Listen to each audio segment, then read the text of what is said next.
This stream is pending regulatory approval.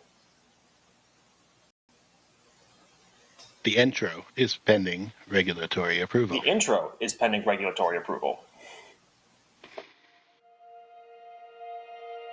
And here we go.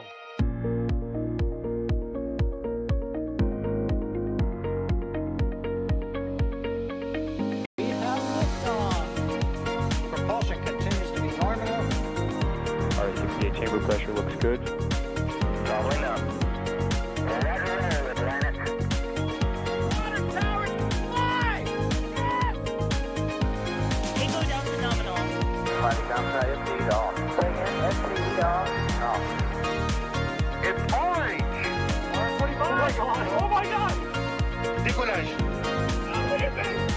Put that in the big bag, Eagle. 343 unfolds to go. Indeed. We rise together, back to the moon and beyond. This methane will be igniting in the flare, correct? Yikes. Keep red. Sure. We don't need any more of these.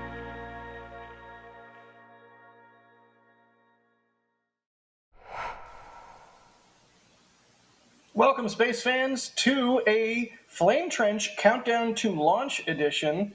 I am joined today by Max. As you can see, we got two bald guys on one stream. What could go wrong? Bad news. This is bad news. We are just tens of hours away from Starship Flight 5, so welcome to the Flame Trench. Also joining us on today's stream, we have EJ as always. EJ, how you doing, bud? I'm doing just fine. How are you two doing? Oh, we're doing good. Where's the book? No book today? Also joining us on... Wait. Nice. Nice. Quality. Yeah, it's good. It's good. It's a little light reading. Little. Yeah, I like to break a mental sweat too. Good deal. Getcha. All right, well, also joining us on stream today is Alex. Alex, how you doing, bud? Well, I don't have any books, but at least I have a nice shape behind me, even though it's a picture. It's not. Yeah, don't fret, Alex. Every time you talk, it's a book, so we're Oh, good. come on! The first thing that you say to me in this stream, and you're You already. set it up. Like, that was just a classic layup from Alex, and then Jack just, slammed it home. Yeah, you set them up, we'll knock them down, buddy. That's what we're here for. The real question is, Alex, do you have any Libros? I do have, but they are in the other room. You're not. Oh, okay. All right. No books though. Yeah, I got you. I don't. I got you. I'm European. I don't have big houses like you guys do there. In the States. You haven't seen my house, man. Sounds like a skill issue.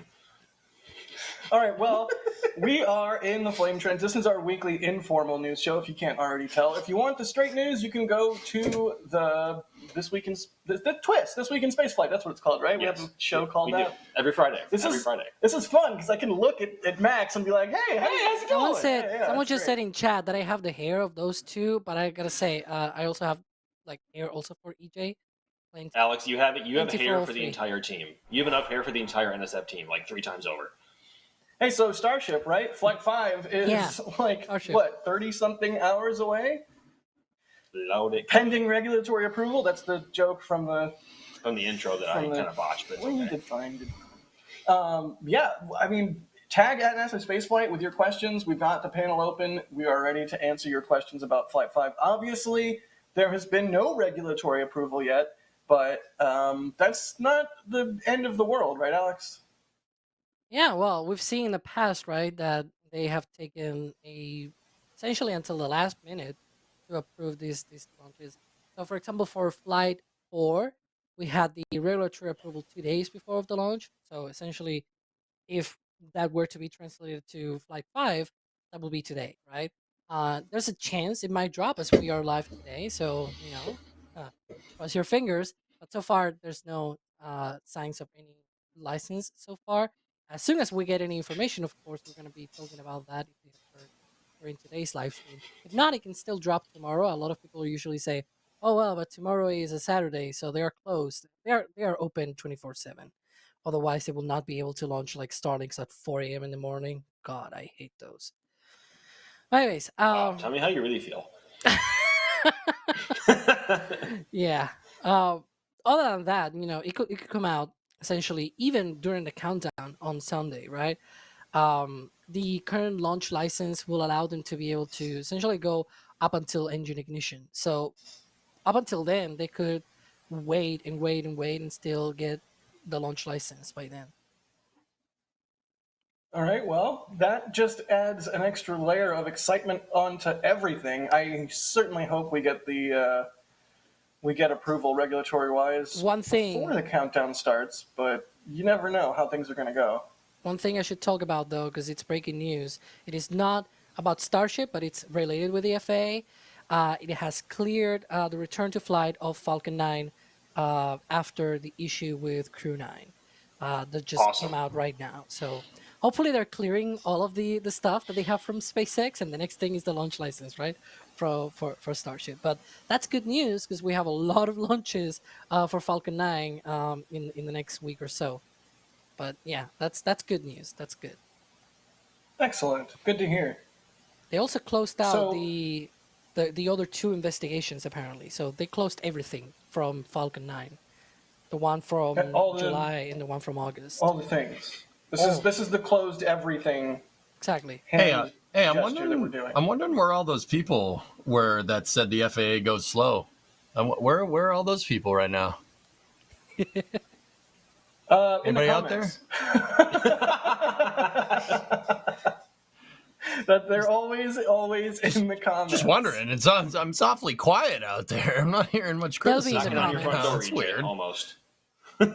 It is sort of one of the outstanding questions of all of this is how exactly did we go from the FAA messaging late November to where we are at right now, where SpaceX is saying that they're expecting regulatory approval in time for launch. It's sort of it's interesting. Oh, here's the statement from the FAA responding to NSF about the Falcon 9 investigations. The FAA is responsible for and committed to protecting the public during commercial space transportation launch and reentry operations. The FAA notified SpaceX on October 11th, and the Falcon 9 vehicle is authorized to return to regular flight operations. The FAA reviewed and accepted the SpaceX-led investigation. Are you looking at the bird out there? No, I'm looking at you. No, don't look at the Look bird. at you. Don't look at the bird. Look I'm at me. not- I'm looking at Don't you. look at the bird. Look at me. The FAA reviewed and accepted the SpaceX-led investigation. No, look at the bird. Look at the bird. Yeah. Also on October 11th, the FAA closed the SpaceX-led investigations for the Falcon 9 mishaps that occurred with Starlink 9.3 and Starlink 8.6 missions. Yay! More Falcon 9, more better. Right? That's how it goes? Yeah. EJ, you look awfully puzzled. What's the matter? He's full screen. He's supposed to be saying something. Nothing. Now it's good. Squirrel. No, it's a bird. It's actually like 4 birds. There are actual birds outside our window. We might actually be about to be murdered by a pack of birds. A pack of birds? A pack. A flock of birds? Yeah, whatever it is. What do you call a group of grackles? Try saying that 5 times fast. A group of grackles. What do you call a group of grackles? Girder? Sort of like crows is a murder. A graggle. What? a We are girder. already. If there ever was any kind of rails before the show, we are like already miles off course. No, we're doing great. This is Everything's the great. flame It's fine. trench. We don't have rails.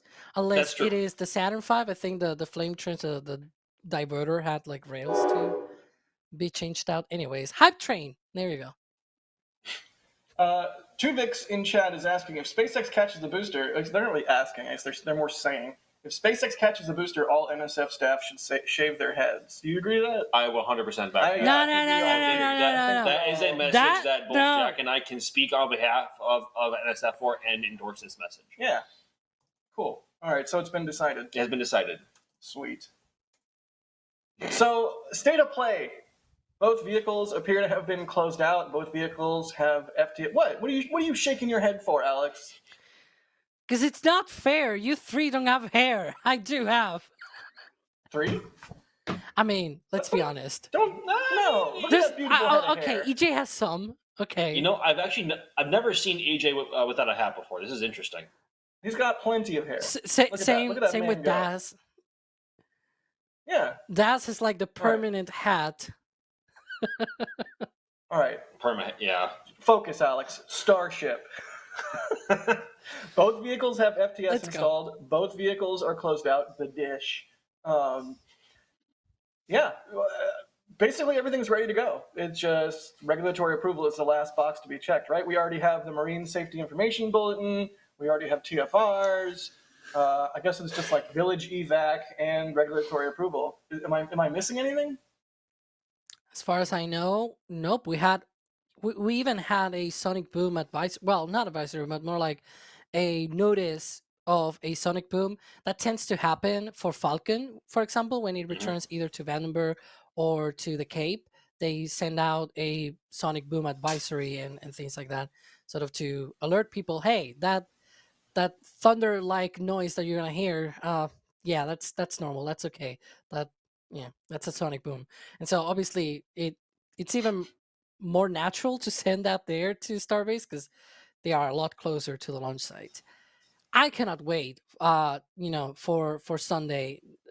I'm sad that I'm not gonna be able to be there, but just the thought of even seeing it through our cameras and hearing that through, all of the microphones that you guys are putting out and all of the stuff that you guys are putting out there, that's gonna be amazing. I cannot wait. Like a D slow-mo of the booster catch, or even the re-entry itself. Like, Yeah. Right? forget I about the never shoot catch. slow-mo, Just right? just the No. re-entry. Yeah. None of us I- ever shoot slow-mo. I don't ever shoot No. slow-mo. Max never shoots slow-mo. No, never. It would only be slow-mo from D. Always. So, Yes. No, He also is the only one here who shoots video, right? yours. right, yeah, yeah, D's yeah. the only one that Okay. shoots video, yeah. Yeah, you two just shoot normal normal motion. No, Anyways, normal. normal.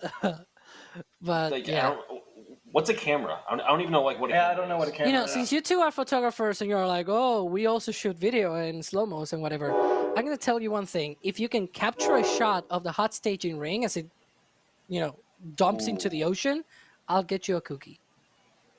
A cookie. Yes. Challenge virtual handshake. Do you have a boat for us to be on out in the ocean so that we Well, can it capture should that? splash down close to the shore. Like that's the whole deal. What? Why it's taking so long? Because he was like, yeah, it's gonna be landing closer now. All right, well, we'll have to keep our eyes peeled. Y'all, chat, I'm looking at you. Keep your questions coming. We will eventually stop being insane and go through questions. Keyword eventually. Eventually. Jeremy B is asking, anyone think that the manual command for catch is if they don't get regulatory approval for the catch, they can just use the Flight 4 license to test the heat shield? Can they even use that license? Well, I think as it stands now, they are cleared to fly under Flight 4 circumstances. That's what we've been saying, but also the heat shield mods might preclude that. I'm not sure where exactly things panned out in that regard. Yeah. But in regards to the statement that SpaceX put out that said the LD, launch director, is going to have to manually approve the booster for a catch during the boost back burn. Mm-hmm. Or before the boost back burn is complete. Yeah, Yes. right. Yeah. It's before the boost back burn is complete. What do we think is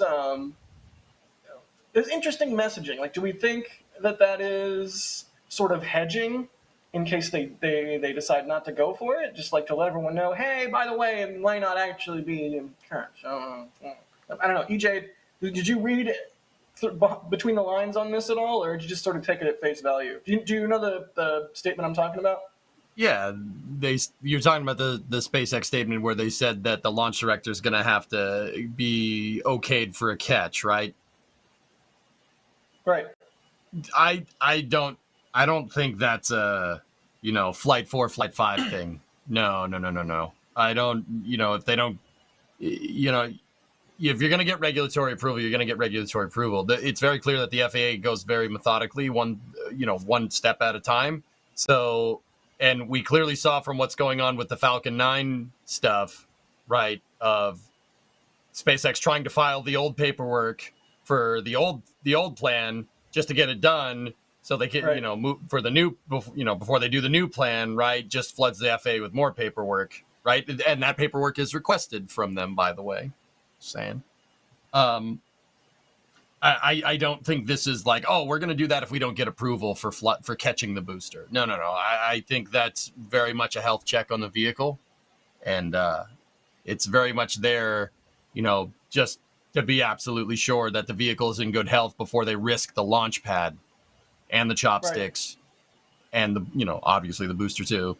And the flame I trench. mean, if you really feel like putting on your tinfoil What's hat, that, that would be Alex? the ultimate bluff call to the FAA. Like, hey, can we do this or not? It's in the air. It's in the air. Can we do this or not? No, but I would tend to agree with EJ. It just seems like they're doing this crazy operation. And you're going to want to have somebody in the loop to tell the vehicle yes or no at that point. Although it is a little bit curious. Like, wouldn't you expect that call to be made sometime after boost back burn, like that you had good startup of the engines, good shutdown of the engines, and then you make the call? It's interesting that the wording is before boost back burn ends. I think that would imply that they have all the Raptors reignited that they would need to in order to put it on exactly the right flight path they need to get it exactly back to the tower and the launch site.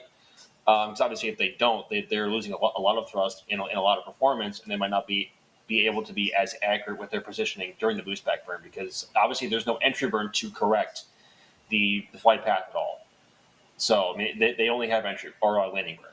Yeah. So Yeah, that makes sense. Alex, any thoughts on the wording there in that statement?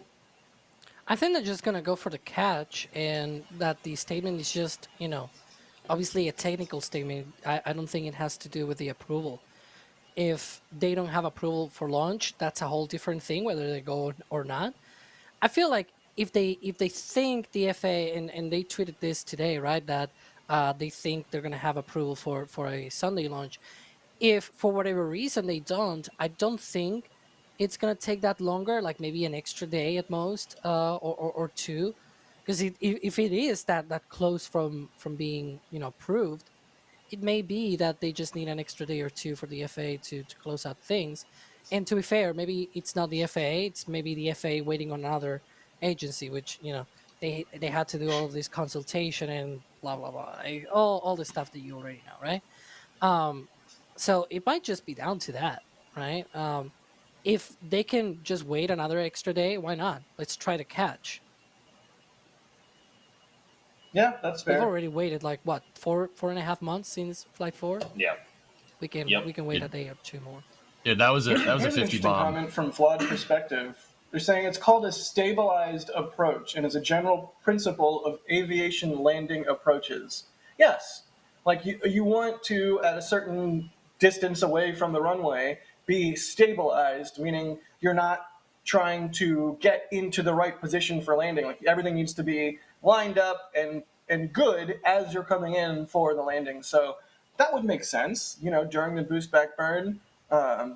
Confirming that the booster is stabilized, and like Max said, all of the Raptors are burning as expected. That makes sense. I mean, if for whatever reason then something fails, or like it starts to coming apart once the reentry happens, since that reentry is actually the one that makes it guide to the tower and everything, because before that it's still targeting offshore. They can just simply, like, the booster itself can just go for the water instead of flying off to the tower. EJ, I mean, you're a man of aviation enjoyment. I don't even. an av geek. Yeah, you're an av geek. There you go. You're a smart guy. Any thoughts on like the stabilized approach from thinking from flawed perspective? I swear I can talk good. Maybe, I don't know. It's hard to say. Like, I think it's something, flawed. That's a good point, bringing up a stabilized approach. I mean, I think they're just trying to get the thing back on the first try, and then I think they'll come up with a more stabilized approach over time.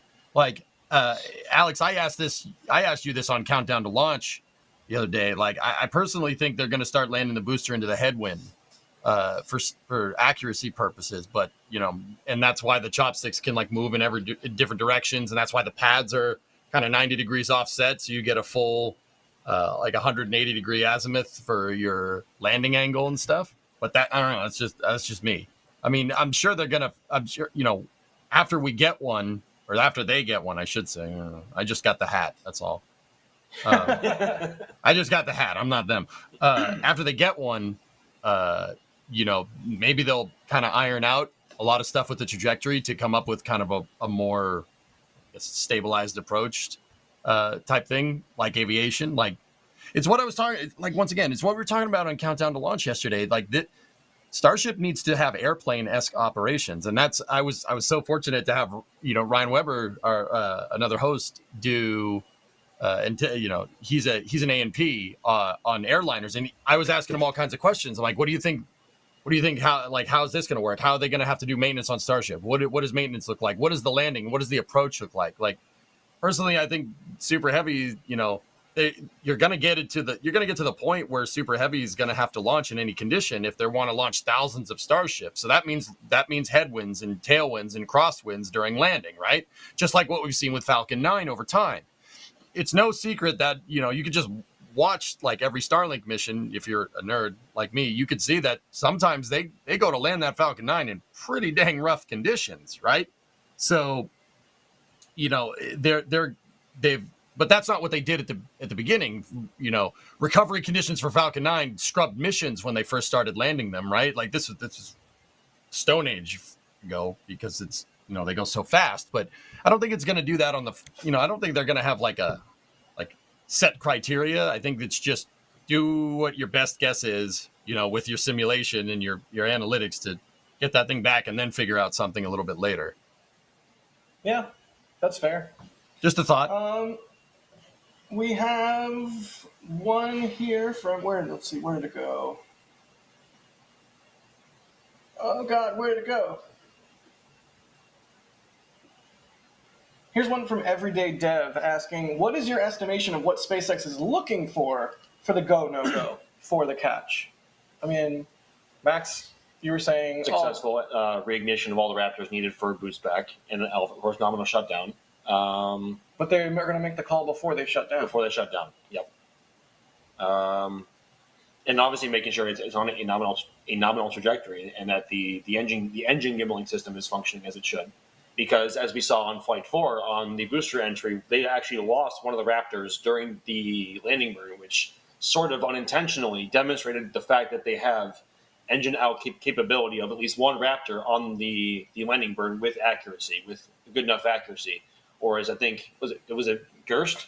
Yep. Bill Gerstmar that stated on record that the booster landed with 0.5 centimeter accuracy. Yes. Which is like, he's on record, so if that statement actually it holds up to any other research, or just beyond what anyone else wants to look into it, that's astonishing accuracy. That's insane. It's unreal. Even if we do have... Go ahead. Even if he misspoke and actually meant like half meter or something like that, that's still quite the accuracy, right? Like, half a meter is enough to get those pins, Alex. Yeah, good call. Half a meter is enough to get those pins. Yeah. You could stack the pins on half a meter accuracy. Like I always said, they needed sub-meter precision, so that's good enough. Right. That's good enough. And I don't know. Yeah. Oh, go ahead. John. Sorry. No, Alex, go ahead. I was just gonna mention. We released yesterday night. It's essentially this video where we put the accuracy of Falcon 9 in contrast with what they need for Super Heavy, and even if they achieve a similar accuracy to Falcon 9, even though it doesn't have like the big spread of the landing legs and everything like that, it still is quite accurate for what they need for for being able to go between the chopsticks. And once it is between the chopsticks, because of the slap and everything, there's a good chance that it actually then the pins go and actually land on the landing rails. So you can see there, we did all of the potential spread of how open the chopsticks can be and what is the landing area and things like that. When you put those numbers, and Falcon 9, remember, it lands on the ocean. There's a moving barge. It's bobbing on the ocean and things like that. It's moving. It's not static. The barge cannot even, relocate as the booster comes down because it's all sort of more passive. It just holds position. So there's a more I will say there's even a higher chance of success for a catch on the chopstick arms for super heavy, and that's essentially the oh Beaton 62. But yeah, Oh, that's jeez. the video that we put out yesterday. A lot of people are focusing too much, I guess, on the fact that yes, there's a drone ship and that it doesn't apply, but it's like the caveat here is not that we compared something that is apples to oranges. It's more like Falcon 9 already with its accuracy could potentially land on those chopsticks, right? If those chopsticks were sized for Falcon 9, of course, because the accuracy allows them to be able to do that. There you can see that graphic of the different probabilities. And so even to a 95% chance of like 95% of all of the landings of Falcon 9 recently have been within the area of catching for the chopsticks, right? And again, that was on a drone ship. It's Falcon 9, one single engine, you name it. So yeah. Yeah, I mean, it begs the question. Well, there's two big questions, right? One is, yeah, EJ, yeah, No, tell no, him. no, You full, tell no, him. no, full screen me, homie. Kevin, There's a raptor. Kevin, this is important. On the tripod.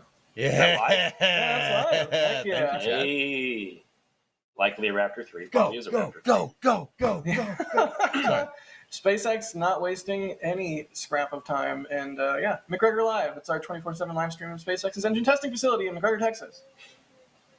Also, why do you always put, Kevin, why do you always put the backgrounds behind me that have fire in them? What's that about? Just Like yesterday? fire? You like Yesterday fire. I was on fire. Yeah, I mean, you're not wrong. I'm just wondering. Yeah, I mean, that's why. All right, I guess that makes sense. Because you're a spicy guy, EJ. Yeah. Ooh, Raptor. with audio. Can't wait till we hear 33 of these. It never gets old. It Just has wait such a until you hear unique 13 sound of for the these. Falcon 9 or anything else either. Oh, here we go. Flame out. Will they do a relight? Look good. Oh, that'd be cool if they did a relay. The deluge is still, Still going. on. Deluge Yep. is still going. Let's keep an eye on it. Because sometimes they do Maybe. relights. Come on. Maybe. Come on, go for the relight. Do it. Maybe. All right, well, we'll keep our eyes on it. Yep. I got it. I'll keep watching. Thank you, EJ. Yeah, I got you. So, there's two big questions. One, do they go for the catch? And two, if they go for the catch, do we think that they'll nail it? Alex, I'll let you go first. First question. Do you think that they're going to go for the catch?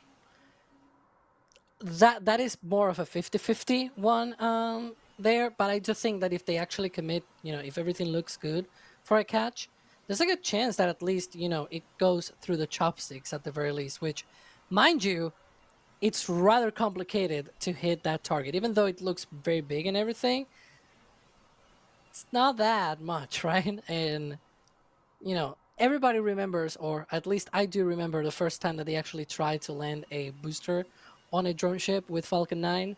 That didn't go that well, but they hit the barge. I remember Wine Shotwell saying... Was that Jason 3? No, that was CRS-5 in January 2015. Yes. And I remember Wine Shotwell saying everybody was like, "Oh, the booster hit the barge," and she was like, "The booster hit the barge," right? It's like It got to the barge. Like they got a lot farther than most people thought they would. Exactly. With that first landing attempt. The booster actually, was on target. It was there. It just needed to land vertical, right? And not be, it literally just went like this against the barge. Like sideways, essentially. And then the next that, one, you stupid CRS-6, it was, it was also on the barge, but it was with a little bit of an angle, and so it eventually, you could see the little thruster at the top of the intro stage trying to keep it vertical, and Right. But yeah. And then there was Jason 3 where they had some ice on one of the landing leg locking Yeah. pin things, and it just fell over. That's EJ, do you think they're going to go for a catch? And if they do you think they will succeed? Yes and yes. Max? Yeah. Wow. I did not I- expect that from you, EJ. Why? I don't know. I just didn't. I thought last time we talked about it, you weren't you weren't very optimistic about a catch down. So that's okay. All right. So that's right. I don't think I thought for the longest time they weren't going to snag the pins. I know we know good and well that they can get close. They can get that thing at least in the vicinity of the chopsticks. And I always thought like, it's going to probably miss the pin and the grid fins are your insurance. And I still do think that.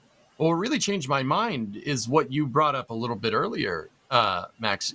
Bill Gerstenmaier, the VP of Flight Reliability at SpaceX, like I said, even if he did misspeak and he meant sub-meter precision instead of sub-millimeter precision, that's close enough.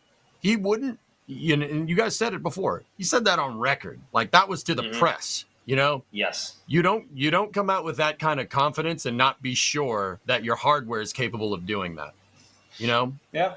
I trust Gerst. I mean, that guy is, I say it all the time. He's probably the foremost expert on like reusing spacecraft in this country by a pretty good margin. Worked at NASA for a really long time. Yep. And Gerst also played a huge part in SpaceX's evolution with working with NASA during the early stages of Falcon 9 and CRS-1. Yep, there you go. So like Gerst is no one to sneeze at. Yeah, centimeter precision. Sorry guys, it's been a long week. No worries. We do have a question here from Matt D, asking, do we know how they measured that half a centimeter accuracy of the Flight 4 booster landing? Would it be GPS or on-site measurements? I mean, GPS can't even really get that accurate, right? No. Not unless you're the military. They did have these floating things, whatever they're called, and Buoys? Yeah. buoys. Yeah, they had like 4, I think, and so you could, in theory, have like relative positioning in that case, where you are trying to get the target and how far away from the target, not because of GPS, but because of essentially triangulation. But instead of being a triangle, I guess it's a square because there's 4 instead of 3. Squareangulation. Squareangulation, yeah. But you can get very, very accurate relative measurements by using those 4 buoys around the target point. So yeah. Got it. Yeah, that makes sense. Let's see. I want to thank some people really quick. Zayfod the Fourth, thanks for becoming a Padrat member. Brian becoming a Red Team member. Norris becoming a Red Team member. Zam becoming a Red Team member. Curtis Franks becoming a Red Team member. No, Curtis Franks with a super chat. They say nearly 10 Ks ago, I became one. I'm so lost. Do you understand this? No, I'm sorry. I wish I could. Mats, thank you for gifting 20 Red Team memberships. That's extremely generous of you, Mats. Y'all, if you got a membership in chat, be sure to thank Mats. Matthew V gifting 5 Red Team memberships. Lars, Matt's also had a 1. 50 in there, dude. What was that? Matt's also had a 50 in there. What? I don't know if you guys noticed that. There's a 50 going down in there. I'm like, guys, noted you guys are going on doing your thing. Wait, oh my God. Where is it? It's in there. There it is. There's Yes, a lot of support. there it is. You need to scroll. 50 Red Team memberships. I had to scroll far for that one. 50 Red Team memberships. That's insane. That's insane. Thank you so much. I mean, the membership program is where we dump basically all of the content that we're producing, and it's where we get the core of our support. So the fact that there's now so many more members, thanks to people like Matt's gifting them, is huge. And if you got gifted membership, be sure you check out the community page on YouTube, on our YouTube page? YouTube channel? Yeah. Make sure you check it out because there's a bunch of cool stuff there that you now have access to. Plus, you have access to members-only emojis. Like, I'm going to spam some Star Hoppers because I'm allowed to. Hoppy. Star Hopper. Hoppy. Oh, God. When Star Hopper. when no when What is what happening? are you doing? What are you doing, Kevin? When oh my God. What is going And we're on just here? sitting there looking puzzled at Can Alex. we make it stop? Can it never happen again? Can I personally request that never happens again? That's thought, like, Chris who clipped that. I don't even know. Like I told him like somehow he loves me doing weird sounds on stream. I'm not Charlie Callis. Like I don't I do thought it weird sounds. I thought it glitched out. I was like, did our internet connection just take a dump? Like, what happened? I full on thought our stream was just completely crap in the bed. Hamster Space Nerd 3000 is asking if I'm gonna shave my beard again. Yes, if they catch. Starship Troopers, thanks for the super chat. They say Club NSF. No, don't club us. You like us. We're not baby seals. Come on. I didn't realize Sawyer was here. Justin, thank you for grabbing a Flight 5 shirt from the store. Rankley gifting a Red Team membership. Ollie DeMercy gifting 50 Red Team memberships. Also, what do you even say to that? How do you even accurately, appropriately express thanks for that?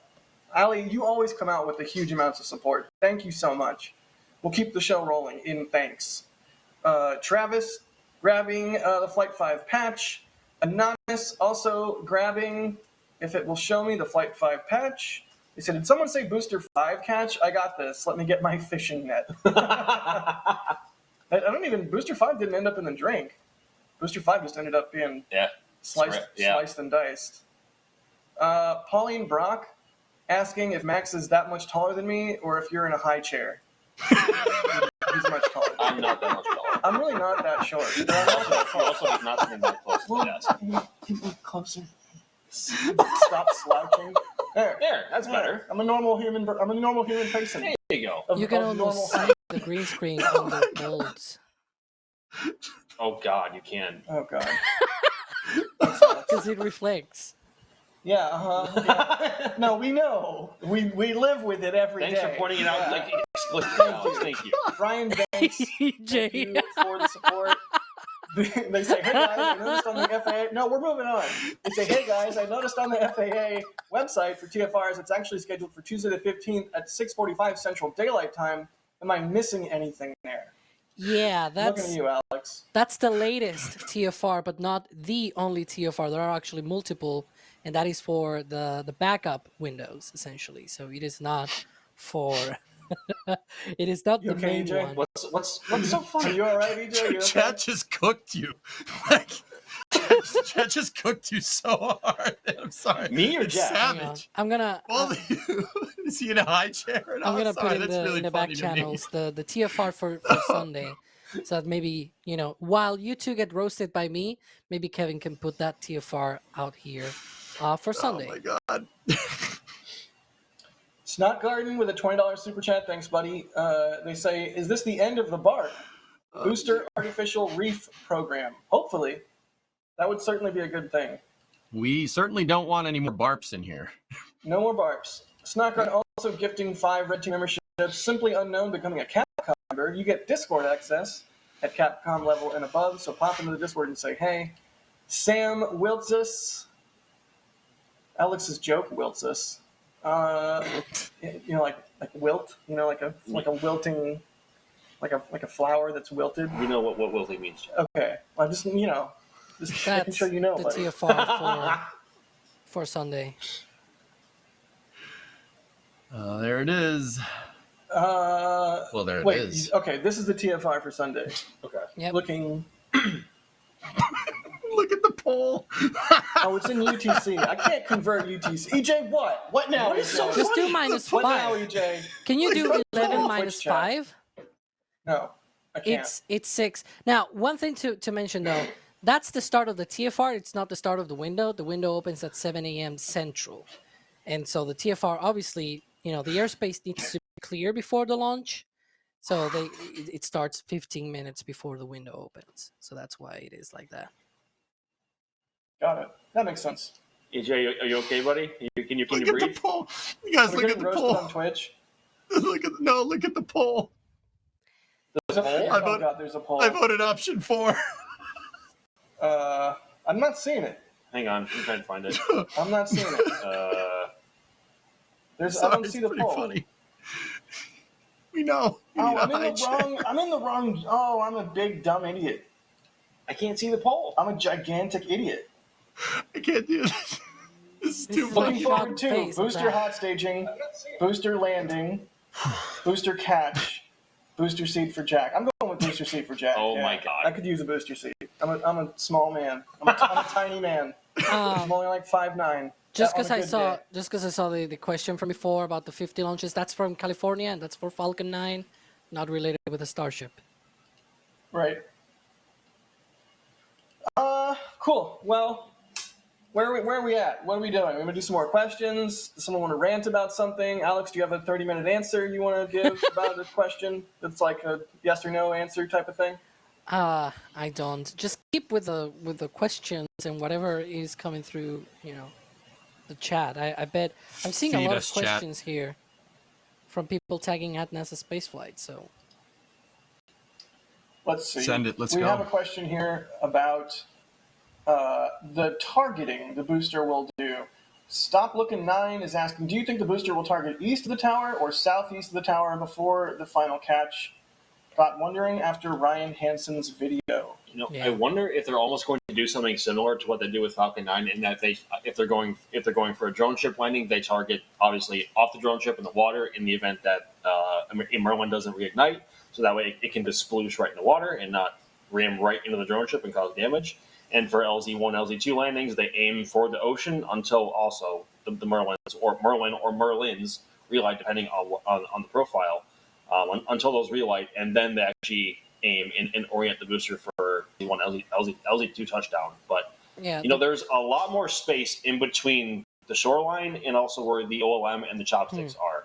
So I don't know how much control authority those grid fans have over a booster that large, especially at the speeds that's going to be going. So I'm not sure. there's also the matter of where the landing burn is going to be executed for super heavy. Falcon 9 begins its landing burn a little bit higher up, which gives it Yep. some leeway of being able to guide further into land. But the problem is for super heavy, it starts very, very low. And so it's even shorter of a landing burn duration than Falcon 9. So there's not a lot of room for maneuvering, right? And what they're talking about is Ryan Hansen put out a video today precisely talking about all the catch and the theories of where it might be, how it might look like. And one of the things is, because of that short duration and how much closer it needs to be for that catch, we think that that booster is gonna target just in between the beach and the tower. So it's not gonna target the tank farm or anything like it, but in between that, there's at least two locations depending on how it comes in where it might go either to the straight east or maybe to the south or something like that. It has that kind of leeway, and we we don't know exactly what kind of targeting it's gonna. Hopefully we don't figure that out, because if the landing burn fails for whatever reason, it's hidden that, right? It's essentially for if for whatever reason that thing fails at the start of the landing burn, it just piles drive into the flats there. So hopefully we Dude. don't have to figure that out, but I'm telling yeah. you, headwind. We gotta see what the weather is like tomorrow. We Huh. do. Telling you, headwind. Weather, huh? Yeah, weather. You Well, see, for you guys see that- where I'm going with this? Yeah. You stole my segue, but okay, sorry. that's fine. It's okay, I guess. Fine. Let's go to Adam with the weather. Hey guys, how's it going? It was going Hello. better before EJ stole my segue. Well, I have some good news. Unlike the times in the past, I know I've gone in and say, hey, we got to worry about maybe some fog, a lot of low clouds coming in. So I'm going to start with the conditions that are going to be at ground level for people that are wanting to view. For that morning, Sunday morning at 7 a.m., temperatures, hey, mid 70s. Can't beat that. At least I prefer the mid 70s. I think it's great. The relative humidity is still going to be in the upper 70s, so it's still going to be a little humid out. At least it's not 100%. So with the upper 70s humidity. There will be a little haze in the air, not a lot, but there will be that little bit of haze, especially when you're looking 5-6 miles away. That's a lot of moisture to look through. So you will still have that little bit of haze in the air.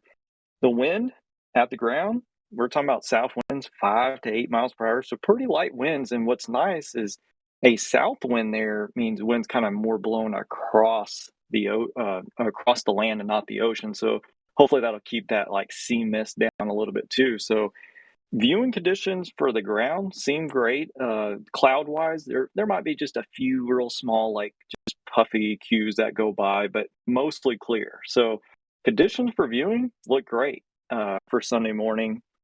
Now, the one thing that we want to look at is the image graphic that we have pulled up here is circled in red. Basically, we can't, even though the conditions are great for us viewing at the ground, we have to think this rocket's going to go up in the atmosphere, come back down. It's also got to have favorable conditions for it. One of the main things I know that they've always talked about is the winds aloft. So what I circled here is starting at the bottom of the graphic, you see winds barbs. They're actually coming out of the south, so that's at the ground to about 1 kilometer up. And then as you go up with height, if you notice, those wind barbs move to the right, which means that's actually an east wind coming in. So for the next basically 2 kilometers to 6 kilometers up, you have this east wind blowing in. Well, then if you notice, it shifts again. So as soon as we hit about 6 kilometers up, it goes now to the west. And so, great zooming in, that makes it look much easier. So, and you can see that there's shifting winds. Okay, now what we call that meteorology is directional wind shear. So that means you have winds changing as you go up in height. Now, what we've learned is we've never gotten an exact number of like, oh, well, what's the threshold, But I have saved a lot of balloon launches, which give us actual true data to try to kind of gauge like what's good, what's not. So this is a forecast. This forecast doesn't mean it's entirely perfectly accurate. They actually launch weather balloons literally a few hours up to about an hour to launch because they want to verify that real true data that they're within their limits. So even looking at data saying, hey, it looks favorable, they could launch a weather balloon and go, whoa, this is a little bit out of our conditions, or go, hey, it's actually a little bit better than what we forecasted. That's actually happened before. But just looking over this data, there is directional winds. If we remember Flight 3, when the booster was coming back down, if you visually remember, there was like this little cloud deck. And as soon as it hit that cloud deck, what happened? You saw the booster start shifting kind of back and forth. And that was because it hit directional wind shear. The winds were actually pretty strong and then actually weakened and changed a little bit of height right where that cloud layer is. That's why the cloud layer was there. Well, that makes it very unstable. So that I know this is one thing they're going to look at in very high detail. They might have a lower threshold for Sunday if they're going to try to do a catch. They don't want the booster rocking around as it comes back. They want it very stable. So whether or not this is within their threshold, I'm not for sure. This is very close to being within a standard threshold. For instance, when I look from 0 to 3 kilometers up, which is roughly just under 10,000 feet, to me, that's a very crucial part when that booster is coming down. There is about 30 knots of directional wind shear. And on that day that booster came down for Flight 3, there was only 20 knots. So there's 10 more knots, but this is a forecast. Doesn't mean that this will be the outcome. So all I'm going to say is, yes, the flight level winds aloft don't look bad. It's that last little bit as it's entering the atmosphere that can be very crucial. Now, luckily, the winds seem fairly weak, but they do kind of get strong on the east and they change weak as they shift back to the south.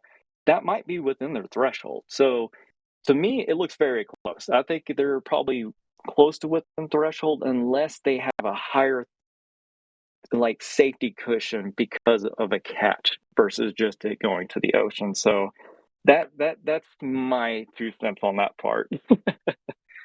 Interesting. So a little bit of wind shear, but you said the last 10,000 feet or so look pretty good-ish. Yeah, ish. Because there is changing with winds, so it's not, it's right on that threshold. It's not as bad as Flight 3, where we actually saw the booster coming down and it was rocking back forward. Flight 4 was even better. Obviously, we saw that come down much more straighter. there was less directional wind shear that day. So it all makes Right. sense of why Flight 3 comes down and is like doesn't look very stable as soon as it hit that cloud layer. You saw it hit that and it kind of rocky back and forth. Versus 4 came down very smooth. And so this is the one thing that I'm sure their meteorologists are gonna look really extensively at, and they're gonna be launching balloons up to the last minute too to verify that that's going to be a safe to be able to have that booster come down. Because luckily they've done this, multiple times now, landing it, so they kind of know the weather data and what's it's capable of. So I feel like they probably have this comfort cushion of a certain amount of shear that it can resist. Now, what that is, don't know. We just know that it's very close from what I'm looking at previous data. Excellent. Well, good to know that the viewing conditions are looking good. Absolutely. Good to know that we have some context for the wind shear. I'm hoping a little bit for some humidity, because if that booster does come back, Shut. I think we Vapor cone. all want to see the vapor cone coming off the booster as it goes from supersonic to subsonic. So the humidity hopefully will help with that a little bit. Yes. Oh, Did You you saw see it one? on the Flight 4 entry video for the booster. Yeah. Like a fat vapor cone as well. Fat vapor cone. Fat, like PHA. It was Yeah. larger than the full Pretty stack. hot and yeah, which is huge. Yes. Which is huge. Yeah. It looks like the Well, Adam- moisture goes all the way up to just under 1 kilometer, where the humidity is pretty high. Because if you look at, okay, you still have that map up. Okay, you see that green line that goes screaming off to the left-hand side? Yeah. Y'all see that? Okay, so that Yep. green line that has the zigzags and it's like jagged, like going back to the left, real jaggedy. Okay, that's the dew point. So in the little red lines, measure of temperature. Well, as you notice, as soon as it hits about 1 kilometer, which is that first little line going up, it shoots to the left real quick. That's actually dry air. So that first 1 kilometer is moist, and then it just completely gets dry after that. So that would be where you would see that vapor trail, is basically that first 1 kilometer up. You would see it, and then it would disappear after that. After that, it would just be smoke. But at that point, you wouldn't actually have the true vapor because it'd be so dry. So you do have a little bit of that there as it's coming off the ground. Alex, do we know what height the booster is going to transition from supersonic to subsonic? It's coming so fast that it's like this sort of wide range of altitudes. It's sort of like between 7 kilometers and 1 kilometer. Like it starts the landing burn precisely when it already is through the speed of sound. It's going a lot faster than Falcon 9 at the start of the landing burn. Interesting. Well, hopefully the nice viewing conditions will allow us to see whatever happens in good detail. Thank you, Adam, for the weather report. Are you gonna be down here for launch? If I am, it's going to be one of those last minute juggles to try to get up there as quick as possible. I'd love to be there and see it. I had some plans, but I'm hoping I can find a way if I have to be there even last minute. So normally I'm there way ahead of time. So this will be a jog trying to get down there pretty quick. Got it. Well, thank you for the weather analysis, and hopefully you'll be able to make the jog down here, should you so desire. It'd be good to see you. Come on down to the river lot, and we'll hang out, have a good time. Absolutely. Love hanging out with y'all guys. What is that in the bottom right-hand corner? Me? Wait, I guess. Kevin. It's Alex. Hey. Oh.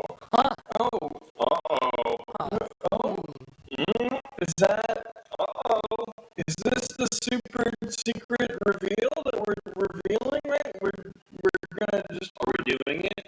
We're doing it. It's happening. That's right.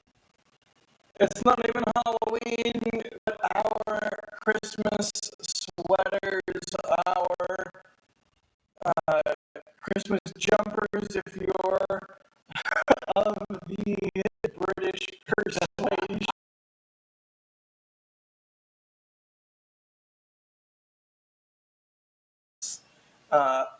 Also, these are like actually knitted. Like they're very high quality, right? I've never actually had one, so I can't. You never had one? No, I've never had one. Oh man, they're amazing. They're really great. Well, that's fun. We did the fun reveal. I didn't know we were going to do that. Thank you for surprising me with that, Kevin. There is the Dragon EVA design with a nice hat tip to Polaris Dawn. Gotta love that.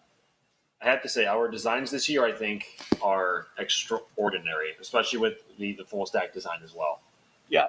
Holy cow. I don't endorse the name of this one, but I do like this one quite a lot. Oh Happy my holidays. goodness. Oh my.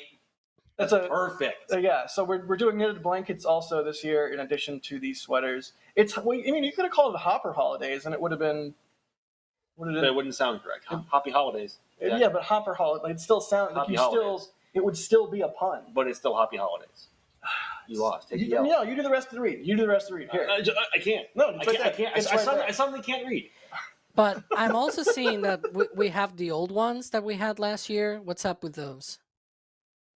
They've been upgraded. We have 2 new amazing designs, but we also have the old ones. So, if you want to get your hands on them and you could not last year, those also exist again this year. Hooray!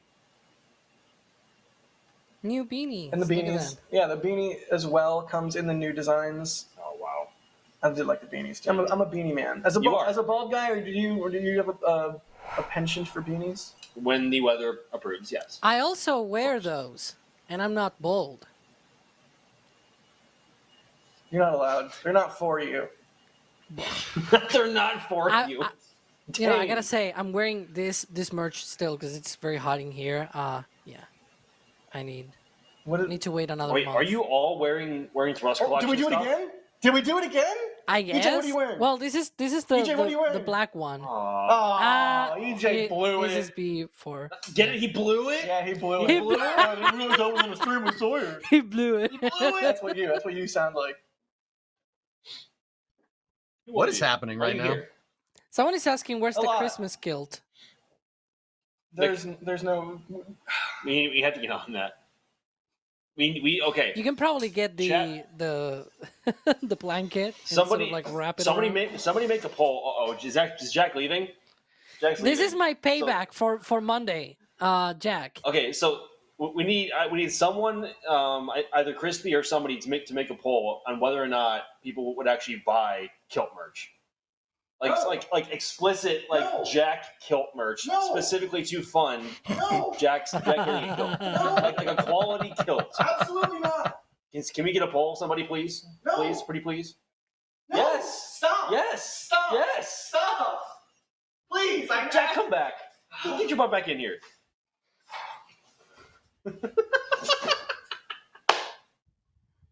Really? Really with the kilt stuff? Yes. Really? Yes. I'm trying to put a kibosh on the kilts. Kibosh? Yeah.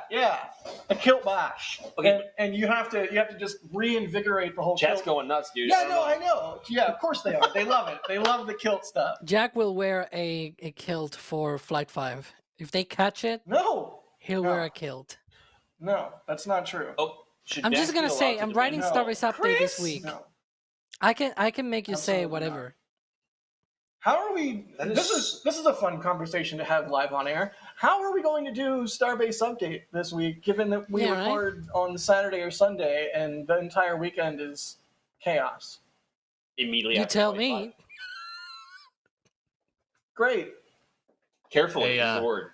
Hey, can I try to reel us back in here for a second? Please. Yes. Please, God, please. Bideford was telling me that Steve Kalovic asked a question about what cameras you guys are using for this. What are we using to capture this flight if it goes? Pending regulatory approval, of course. I'm going to be using, I have a bunch of cameras. I have 8 remotes, a 60D, an 80D, a 50D, a 7D, 5D3, 5D3, a 6D2, and probably one of my R5s. Really? Yeah, probably. Because I rented that Is that R5 all Mark II. real, So or they're making up? I also rented. These? I also rented an R5 Mark II, and I have a second R5. So plus a drone. If you've seen the previous streams we've done with the drone footage, I'll be flying my drone as well. So yeah, lots of cameras. What are you going to be using? On my person, I'm going to be using two R5s, and on one of those, I'm going to have the RF 600 f4 with a 2x. So hopefully around 1200 I'm mil. also going to have an RF 600 f4 with 2x. Gang. Remember when you were like, "Oh, I have an 800. It's flight 2. I'm Max. I have the 800. I'm way better." And I was like, "Bro, check out this 600." And you were like, "Remember that? No, Remember that?" I remember that. And then now you got one also. Thanks for cutting off my question. By the way. Well, We need a stream of Anyway, these two just talking to each other. We do. no. We do. Make it happen. So anyway, to answer the question, my two R5s on my person, one with the 600 with the 2x, and then for remotes, I'm going to have a 5D4, a 5D3, two ADDs, a 6D, and I think that's it. So I think five remotes, hopefully in some very exciting positions for launch, and hopefully catch as well. So that's And hold the fries. And hold the fries. Yep. Guys, I have a lot more cameras than you do. Can I get onion rings? Yeah. Do you know why you have those cameras, Kevin? Because of Dan, your dad, and Dust. And nobody else. Nobody else did anything. No, Jack has never touched one of the bots. Mm. Just kidding. I think you just broke Jack, Kevin. I mean, I live to break Jack. Just turn it off and turn him on again. Just there's a button probably somewhere behind the hand. This, Kevin, this Don't is touch me. not Breaking Bad. It's wasn't Breaking what? Jack. We have to cook him. No, don't cook me. Don't do that. No. Let's spare Jack. I've Okay? already cooked myself plenty. By the should way, we do chat, our we support? we definitely have to thank Jack and Max and D and Dust and Dan. Who am I missing? Oh, and Mary. And EJ. Everybody out in the field because EJ. Caesar. we would not. And Caesar, I'm sorry, Caesar. We would not be set up for this flight because it kind of came on us really quick. Like Yeah, it's really. Just like the Snuck up booster on at us. the tower. It's been a lot of fun. Just so much fun. Emphasis on fun. Fun. Fun. Lots of fun getting everything in place as quickly as possible. It's been fun. And of course, it's not just us as well. Like this whole thing has been sprung on pretty much the public as well, super last minute. And even normally for whenever they stack the ship on top of booster for the last time, there's a decent crowd out at the launch site to watch it, regardless of what time of day it might be.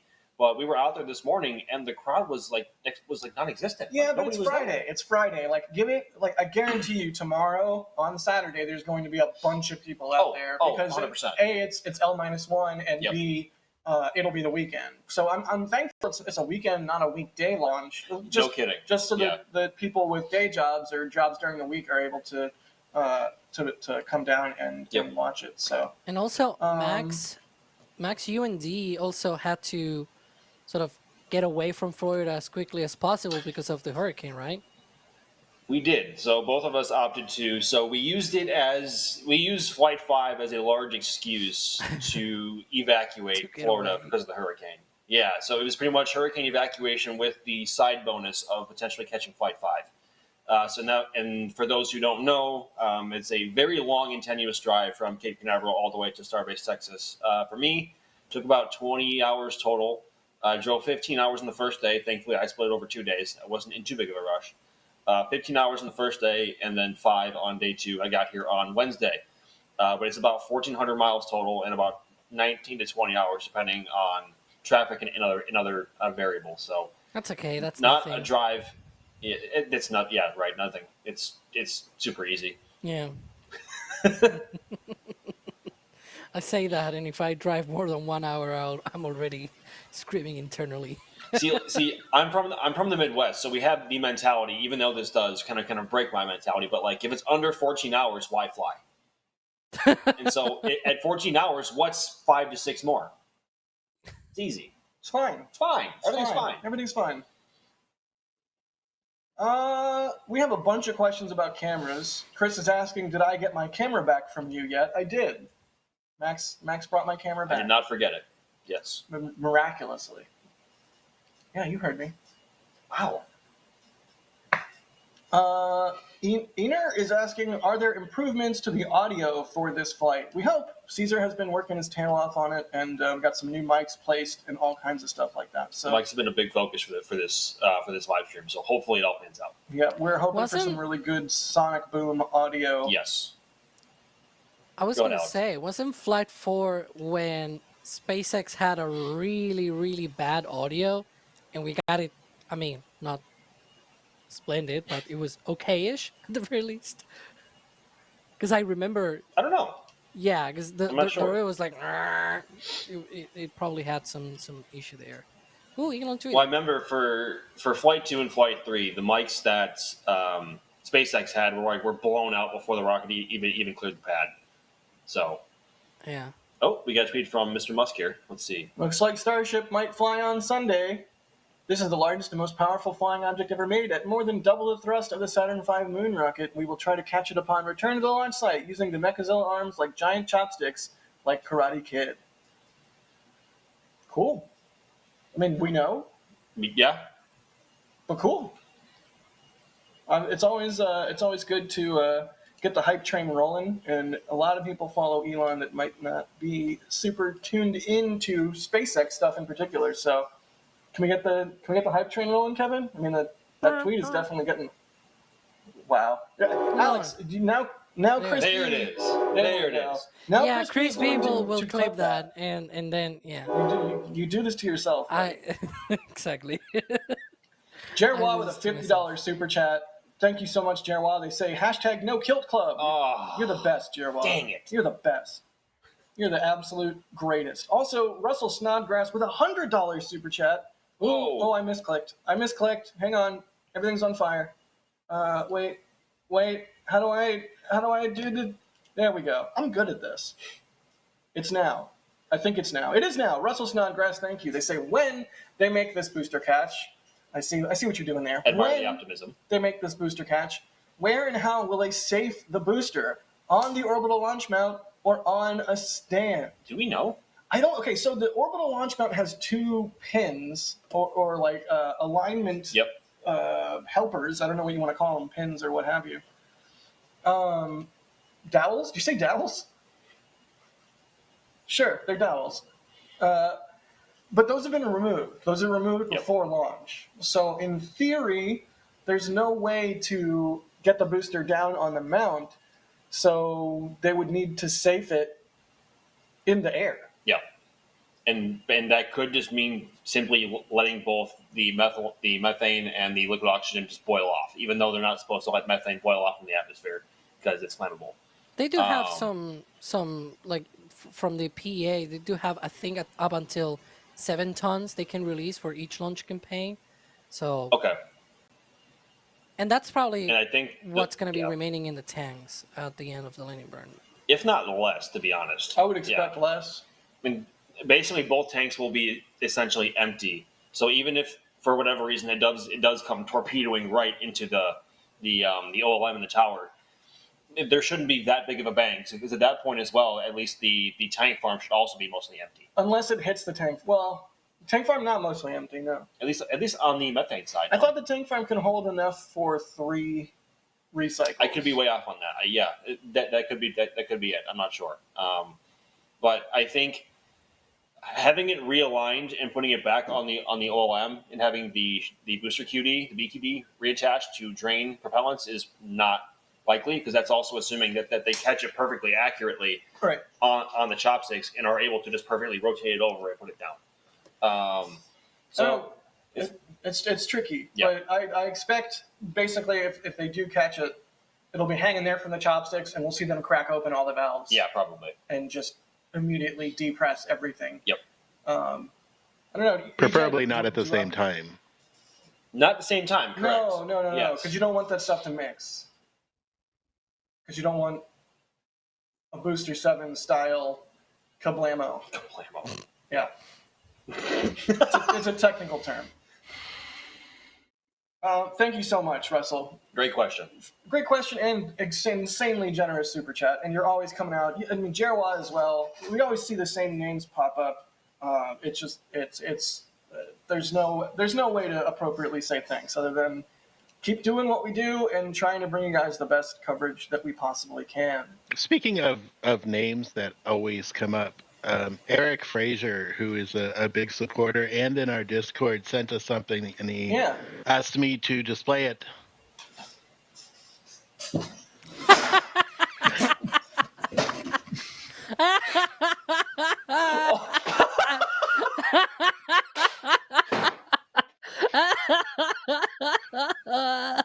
Oh my gosh. No.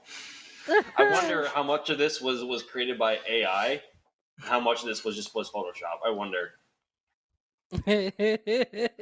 I know nothing other than it appeared and it said, "Do whatever you want with this." Is that a grackle or a crow? Could be either. Yet? Yes. Okay. It's over. It's not over. You said it got worse. You said it was over. It did not get worse. You said it was over. Come back over here. No. We'll clear it. No. We'll clear it. No. Yeah. I don't believe you. What do you mean? I'm not the one. Oh, there's the hype train. Eric, I thought we were bros. Oh. I thought we were bros, Eric. I thought you were my guy. I thought we were bros. We're Cali bros, Eric. Hey, EJ, how's it going? Hey, man. Hey, Payback. you had a crab on your shoulder. just saying. Of that entire picture, that's what stood out most to you was you had a crab on your shoulder. I like the crabs though. I do like the chicken crabs. They're cute. That was insane. Stop it, Kevin. Oh my gosh. Stop it. Why is my arm bacon? Why am I becoming bacon? I eat so much of it that okay, thank you. Starship. Starship, right? Am I Back on right? topic. Reel it back in. 0.5, yeah, woo. You know, it's past 5 p.m. Central. It is. We don't have. It's NFA. past 6 p.m. Eastern. Yeah, we don't have the license yet. But the FAA does work on the weekends, right? Yeah. So maybe We'll that's see. something that Everybody's drops working for the tomorrow. weekend, it seems. You know what will be at 6 p.m. Central, though? Where, Alex? Anybody? Kevin? Tomorrow? Oh yeah, I believe we will be starting our stream at 6 p.m. Central tomorrow. I mean, pending regulatory approval. Of course. Yeah. Are we? How's that working? Are we doing a hangout stream and like a stakeout kind of thing, and then we're going to the launch stream? Is it going to be one? We're going to have entire lots of stream, steaks or- tomorrow. We will have the steak tomorrow. I'm while I'm talking to you, trying to bring this up in present. So we will actually, for the first time, have two separate streams. We will have a stakeout stream, and then we will have a launch stream. And the stakeout stream is starting at 6 p.m. On Saturday, or the day before the launch. And then our launch stream will start at 4 a.m. on the day of the stream. Nice. Awesome. So We 3 hours wanted to before the spend opening of the more time, and YouTube has a 12-hour limit, so we were running up against that. We said, let's just do 2 streams. Why not? Yeah. Well, Or to be try clear, to the do 12-hour limit is like if we go longer than 12 hours, then it cuts off. Yeah. You can't, like, the replay doesn't have the whole thing. It just saves the previous 12 hours. So if you want the whole stream to be replayable, you have to stop it at or before 12 hours. So that's the limit that we're working under. So 2 streams. Yay! Yay! Yay! Yay! Yay! Yay! Who just got here? I don't know. Someone's rustling around behind us. All I can see is green screen. Yep. Can't see behind it. Please don't murder us, mysterious apparition. No response. Is that 0 Dan response. or D? No, it's D. It's D. It's D. Come on in here. Hello. Gang's all here. Look at that. You guys photographers? No, only Max and I. D just does slow-mo. Yeah. only slow mo. Yeah, I don't know what slow mo is. I've Yeah, never yeah, shot slow mo. Are Never. you guys photographers? I think Jack did do slow mo, but of a crane, right? What? The crane is just real life slow mo. What? I'm Sure. doing a very faint reference to when you try to do a slow mo of an engine firing on Suborbital Pad B, and then there was like a crane in the middle, because SpaceX was just like that. They yeah. parked the crane. Uh huh. Yes. One of the times it worked. Okay. One of the times there was a crane. Yeah. So what do we even do now? I feel like it's just chaos. EJ, hi EJ. Hey, what's going on? You having fun? Oh, I'm having a lot of fun. Yeah, this is great. Just sit here EJ and watch. streams on Twitch as well. I shudder to think what the Twitch chat is looking like after. They're not talking about you behind your back. Don't worry about it. Of course not. They're not instructing them to call me certain things like yak or anything. Yeah, none of that. Or have them to come spam our chat. You Right. know. That's not. Right. None of that is happening. I don't know what you're talking No. about. No. No, Of never, course not. Never would happen. Max. No. Of course not. Do it. No. Do it. Oh God. Let's do some more questions. How about Send it. Frostbite asking, "What are your predictions on the catch attempt?" I think it's going to SN10 the landing. Ooh. Oh wait. No, we're putting that. We're holding that. What is this? City of Brownsville. SpaceX is preparing for a potential fifth flight test of Starship on Sunday, October 13th. You may hear sonic booms in the South Padre Island, Port Isabel, and Brownsville. That's the sonic While boom. the noise may be loud, thing. there is no risk to public safety or wildlife. Yeah, we're good. It's fine. It's just like thunder. See, like we're used to getting these alerts through email about RTLS flights from the Cape, but seeing them over here on the Gulf Coast for Starbase it tickles. Does it hit different? It tickles. Does it hit different though? It's not like 4 a.m. So no. So yeah, Frostbite thinks they're going to SN10 the landing. If you don't remember serial number 10, it landed kind of hard. It bounced. And then went kaboom boom. Yes. Because it went kaboom, and then the pieces hit the ground and went boom. So it was kaboom boom. Yes, that's true. And Yeah. it landed hard enough to where the entire ship like literally bounced. Like if you look at some footage from certain angles, it literally comes down hard enough, it bounces, and then before settling. So didn't think what happened not there? supposed to do that. What happened there with SN10 is they had ullage ingestion on one of the motors, and that screwed up the mixture rate in Raptor, and it caused it to thrust int. And that's why at the very last second it bottomed out and it cracked the tanks. Yeah. Right. Yeah. Oh, Oh, we we have have some footage here. We have. I believe this was. This That's might the have live been stream. Mary's camera. Yeah, this is from the live stream. It's awesome. That is Look at so that thing. wild. Isn't that insane? Isn't that just the craziest thing? Now you've ever imagine seen? this. I miss those. For I think the that catch. was me from Port Isabel. That's from Port Or Isabel. sorry, South Padre Island. Okay. Yeah, that would have been from Isla Blanca Park. Wow. There's Mary again. Holy cow. Yeah. So cool. There's 1, there's 2, there's 3 with a little green flash. Don't worry about it. So- It's fine. It's fine.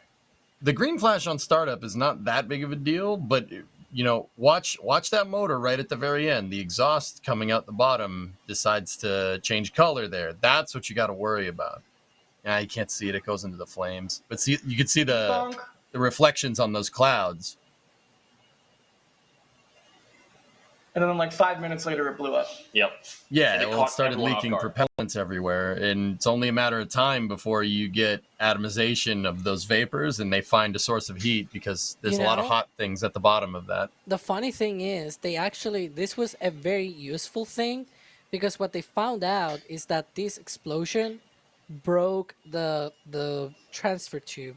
So what they found out is that the transfer tube is a weak point on the structure of the vehicle, and so since then, for example, when they were doing the first 3 test flights of the full stack, the plan was to just make the impact of the ship against the water at terminal velocity and not do the landing burn, right? That was for flight 4, and it'll be as well for flight 5. But flights 1 to 3, that was the plan.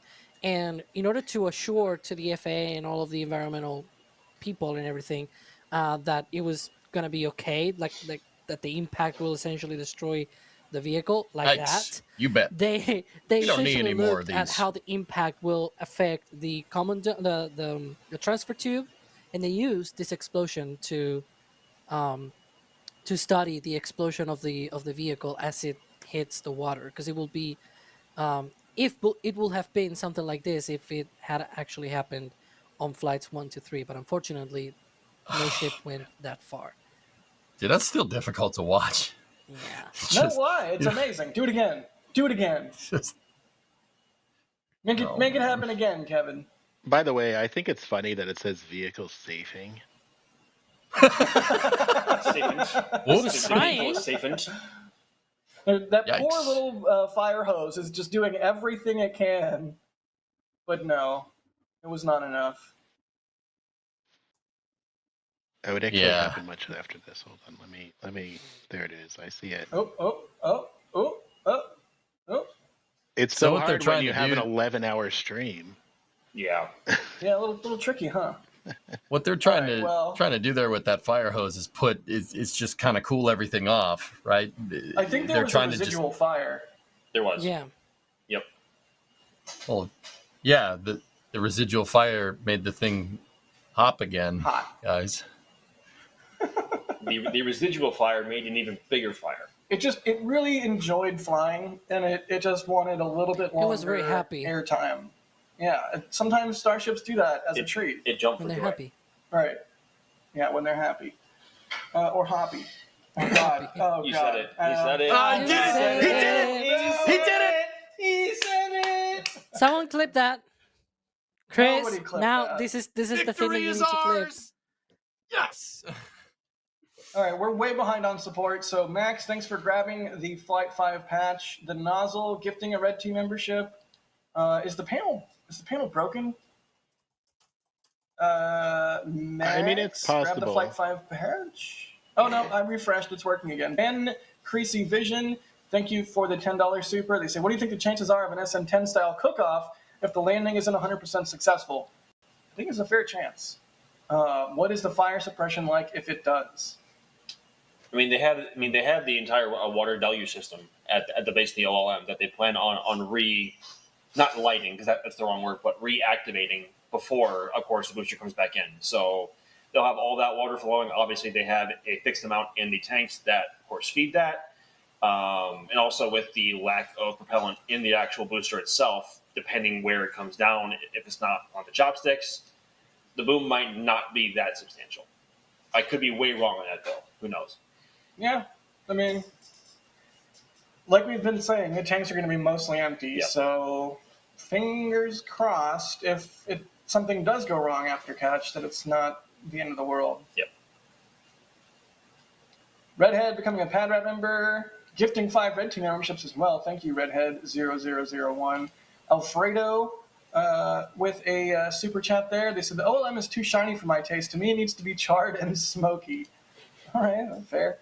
SB Nermis, thank you for becoming a Pad Rat member. Todd, thank you for the support, grabbing the Flight 5 patch. Micah B with a super chat. They say, during launch, granted flight is nominal and they try a catch, are we expecting similar sonic booms like Falcon 9 with RTLS landings, more or less booms? I'm expecting more of a boom. Are you expecting more of a boom? I'm expecting more of a boom, but also the sonic boom profile of Falcon 9 is different because technically it's 3 booms, but the first 2 shockwaves are so close together, it more often than not sounds like one. And so then that's caused by the engine bells themselves and the base of the landing legs being so close together. Those are the leading cause of the first 2 shockwaves. And then the last one is grid grid fins. Yeah, and so of course Super Heavy only has the bells of the Raptors and then the actual grid fins itself. So I don't know what else would cause a third sonic boom or a similar sonic boom profile of Falcon 9, but I think it'll definitely be a double for sure. Like it'll be a bam bam. Ba-boom. Ba-boom. I'm also curious because a Falcon 9 first stage is not that tall, of course, compared to obviously not compared to Starship as a whole, but the super heavy booster is as tall as a fully stacked Falcon 9 entirely. So I'm wondering if it's going to be a ba-boom or a boom boom. You know? I've always wondered. I guess, well, hopefully we will find out on Sunday. Hopefully we will. And even though the regulatory situation has not been clarified as of right now, as Christian Davenport, friend of the show from Washington Post, says, from what I hear, and this is of course subject to change, the FAA could grant SpaceX a license tomorrow, allowing the company to launch Starship on Sunday. As we've been saying, the FAA does work weekends, so we'll just have to wait and see what happens tomorrow. And even as Alex said, it's possible that the license is granted at some point during the count, right, Alex? Yeah, in theory, they could go through the countdown and, you know, the current license. So this is the thing that a lot of people get confused. So the current license still holds for pre-flight operations. The problem is for post-flight operations. And so, because for example, installing the flight termination system is part of the pre-flight operations, but the pre-flight operations don't say things like it's just for flight 4, something like that. That is, open-ended, so to speak. Like they could use that part of the license for any pre-flight operations, and by pre-flight operations, the license stipulates that it essentially begins with the installation of the flight termination system. So with the current license, they can do all of that, including up to the engine ignition. So if you read the license very carefully, it says that flight begins with the ignition of the engines on the launch pad, and with the intention of taking flight. That is the exact, well, not word by word, but more or less what it says, right? So if they ignite the engines with the intention of liftoff, then obviously that is a launch, a flight, and so it's a very intuitive definition of flight, right? All of those things are the things that need to be modified for this launch. Everything before that is approved. Got it. Well, it's going to be really interesting if Sunday comes and we don't have approval And they go into the count. and they go into the count. That's going to be interesting. The tensions are going to be really high. And not just for the actual launch itself and how wrong it could go or not, but also just from a legality standpoint. Right. Do they send it without a license? Theoretically, hypothetically. Like, do they send it? Do they stand down? Or is it granted in like the last 10 minutes or less? We don't know. Yeah, this is some serious brinksmanship happening here. Yeah.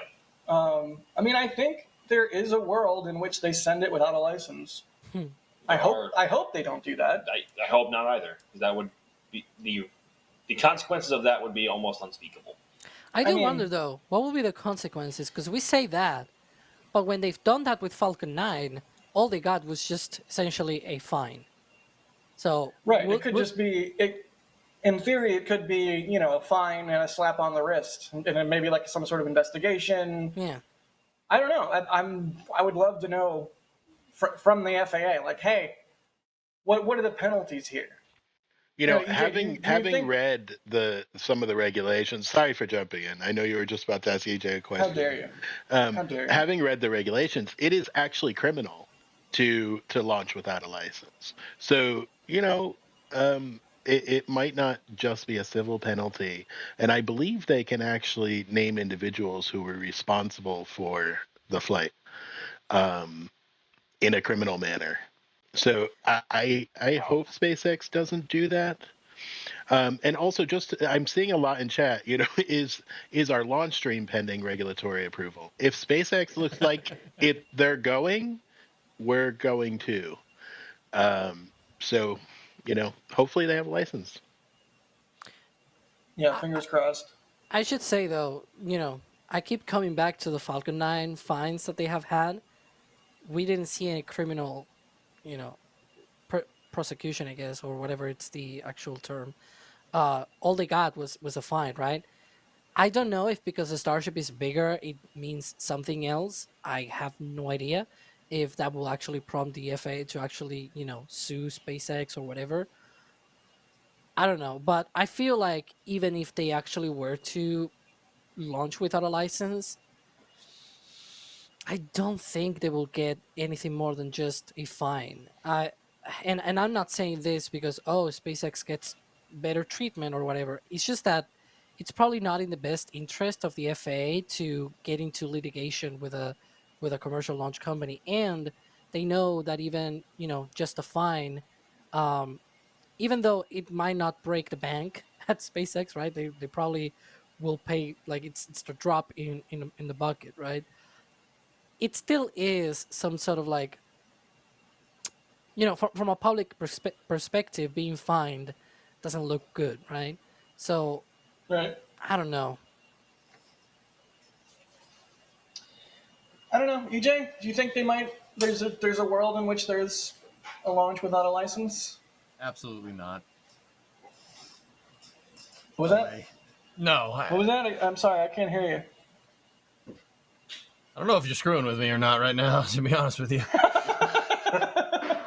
How's it feel? How does it feel? What do you mean? What do you mean? Does it How's feel it feel? good? Gaslighting me into thinking my mic doesn't work? The heck is this What was about? that? What did I do to Wait, deserve huh? that? Huh? Well, I can't. Huh? EJ, are you speaking right now? What? I can't hear anything. Thank you, Frost. Someone is talking about the minutia of the difference between not having a license or breaking the terms of a license. This is the same. Starship has a license, right? Flying this profile with a catch will be essentially breaking the terms of the license. It's essentially the same as whatever they did with Falcon 9, with the moving a tank farm, moving the launch control center, and essentially moving all of the communications plans and things like that. Like, if you take into account that, even with a Starlink launch in 2022, they also got fined because they didn't for every launch they need to have collision avoidance planning ahead of time for safety in space and things like that. They did not give that to the FAA in the time that it requires. There's like a 10-day, like prior to 10 days before the launch, they need to supply that to the FAA, and they did it way later, essentially. So they also got fined for that. All those events are, in very simple terms, breaking the license that they already have.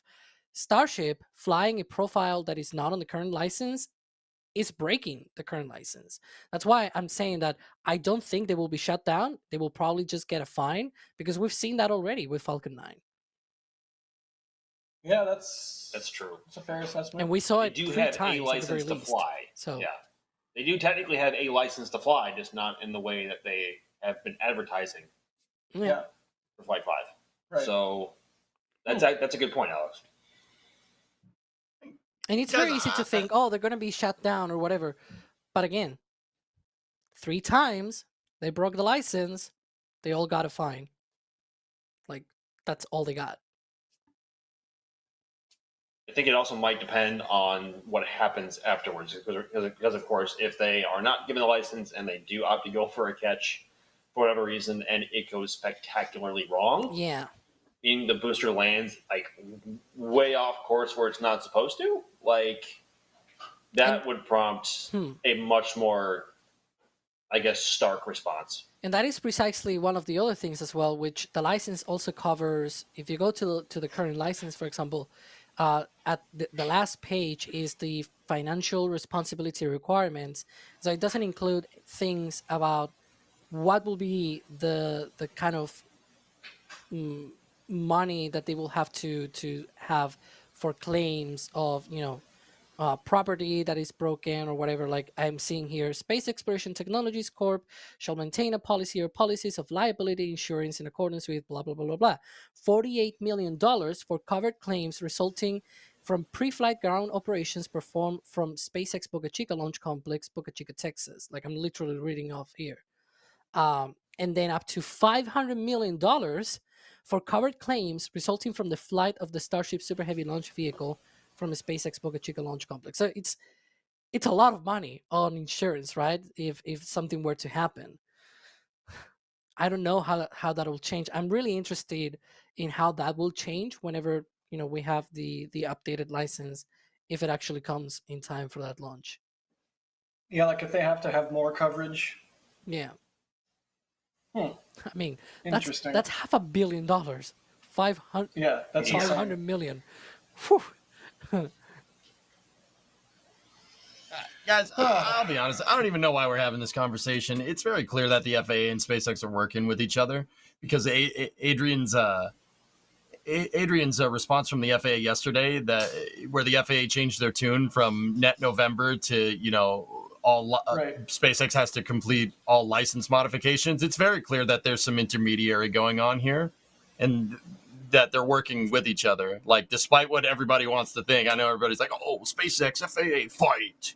Like it's not what's going on here. It's pretty glaring. Of course, like obviously because of the results that we're getting either publicly or what's leaked, I guess, from others from the FAA or regarding the FAA, there's obviously numerous things and an abundance of things happening behind the scenes that we just don't and will likely never see. Like there are always these elements at play, and those are very tough to bring into the equation because you just don't know what you don't know. So, Yeah, makes sense. Let's thank people for their support really quickly here. Steve Kalovic, thank you so much for asking if we're doing anything different for our photography. The cameras need to be further away for safety. No. TBD.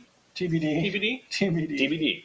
I know we're making sure that the cameras are not only good for launch, but also for a prospective landing. So Yes. that is something that's been a little bit different this time around. Gamer Tom, thank you so much for the support. They say, hi from Ireland, and I'm going to be there for launch. Can't wait. Do you think they will do it successfully? One word answers only. Yes. Yes. AJ. Yes. Alex. Yes. Hey. Wow. One word Yes answers is across the That's board. rare. That's All right. rare. All right. We all agree. I No. need the burns. Yes. Bob Fillmore, thanks for gifting 10 Red Team memberships. Josh, 0. Thank you Yes. for the super chat. They say, how long do you think they start building a full HLS test article? I mean, if they want to go by the schedule, it can't be much longer. Yeah, sometime You this know. year, sometime the next year. Yeah. 2025 for sure. Bloodhound is asking, what's more difficult, booster catch or belly flop maneuver? Booster catch. Booster catch. Booster catch I for would sure. say booster catch. EJ, what do you think? Booster catch or belly flop?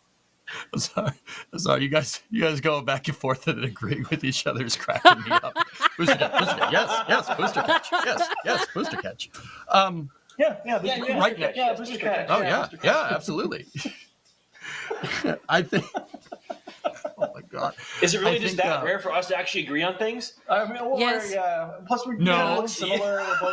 We're both bald. It's just like a mirror, like someone agreeing with themselves in a mirror. You know?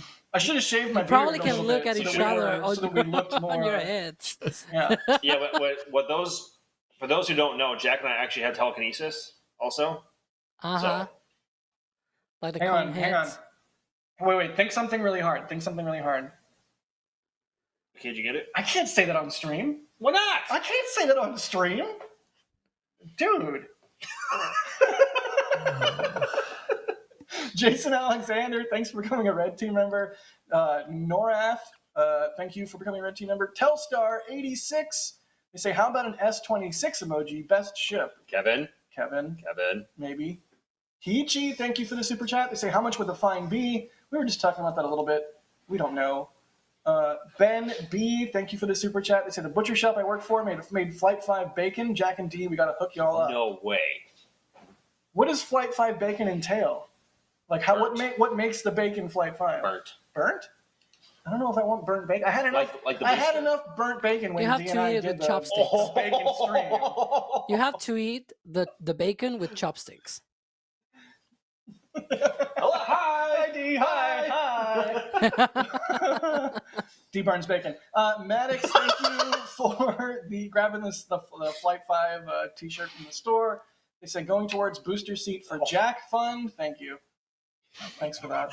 Cody Coy, thanks for the super chat. They say, will SpaceX use sensor dummies to test the impact on humans and sample life support systems to see what improvements they need to make? I bet they'll use dummies at some point, but I don't think we're Yes, at they that do. point. At can some use point you farther, too. farther in the program. Yeah, I volunteer as tribute. I'm dumb. Volunteer. I'm dumb. Okay, you're dumb. I'm so dumb. Are you dumb or are you stupid? Both. Okay. Yes is the answer. Reese got the Flight 5 patch. They say if the booster goes kaboom on catch, what might y'all say first? Yikes. Yikes. You bet. You bet. You bet. Concur. We don't need We don't any We more don't need of any these. more of these. You know what I'm gonna Priest say, guys? becoming- You know what I'm What? gonna say? Does that mean What? it's What do you not say? coming on then? God. EJ, That's high what I'm five. saying. Great reference. Great reference. Yes, sir. You know that's not It's how not high coming fives on then. work, right? You know, who asked you? I did. Okay. Priest becoming a Capcom member. Thank you for that, Pete. Priest, jump into Discord and say hey. Lars, I'm not going to read that, but thank you. Anonymous with a store purchase. They got the Flight 5 patch. RC Horseman. By with the way, that a- said Jack's kill in booster seat fund. Yep. No, it's not what it said. Moving on. RC Horseman with a $69.99 super chat. Thank you Nice. so much. He's a longtime viewer, first time caller. I still have an outstanding tip ready for the kilt viewing. There's not going to be a kilt viewing. It says wearing, kilt wearing. Wearing. I can read.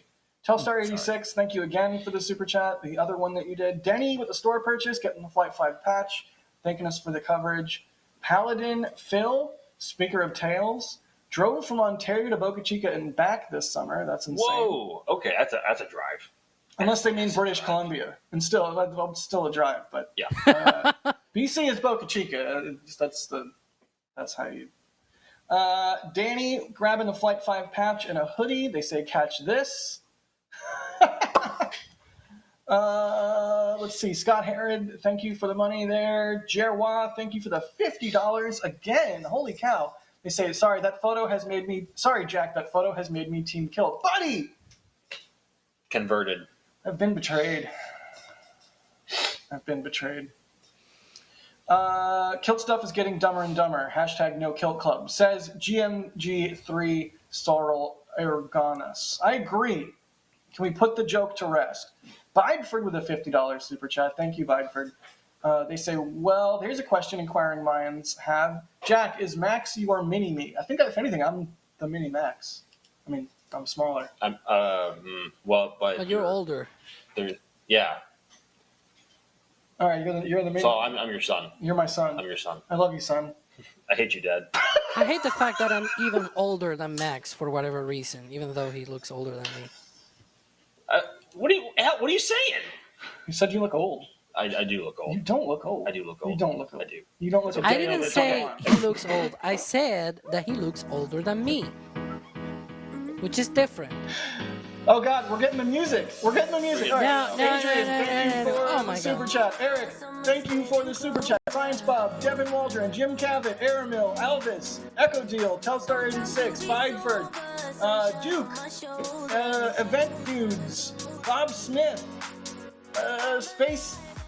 Space is not stuff. That's an interesting name. Thank you for the support, everyone.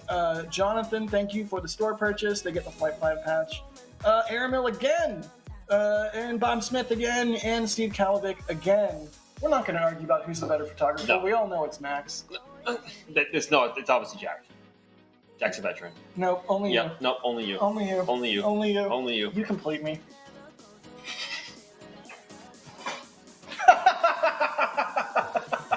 Oh, Max left. Launch directors, flight engineers, the two top tiers of our membership program. Again, the membership program is key to enabling us to do what we do and do the coverage that we do. So thank you so much to our launch directors and flight engineers. You get your names at the end of every flame trench. So there you go.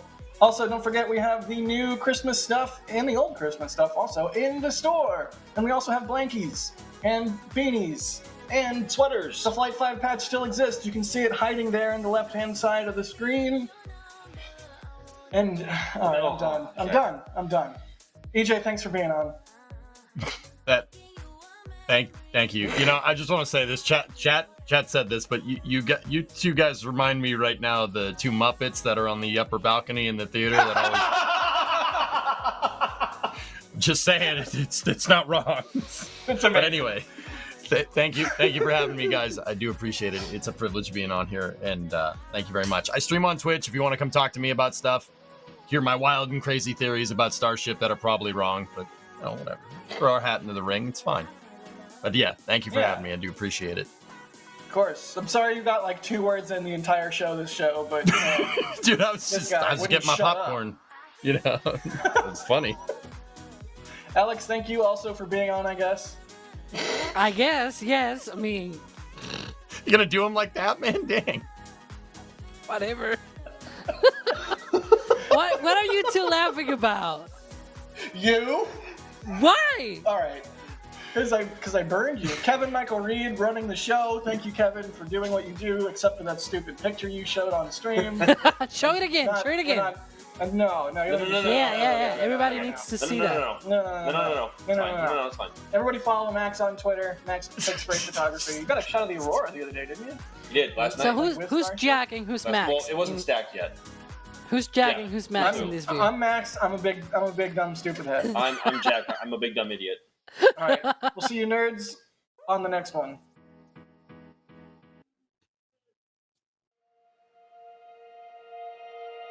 And here we go.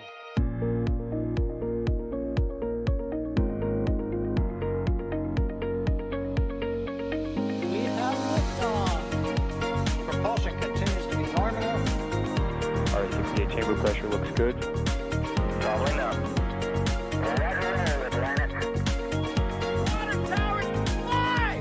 Yes! Echo down to nominal. Flight downside, FD off. Say again, FD off. Off. It's orange! 145! Oh my god! Decollage. Look at this! Put that in the big bag, 343 unfolds to go. Indeed. We rise together back to the moon and beyond. The methane will be igniting in the flare, correct? Yikes. You read? Sure. We don't need any more of these.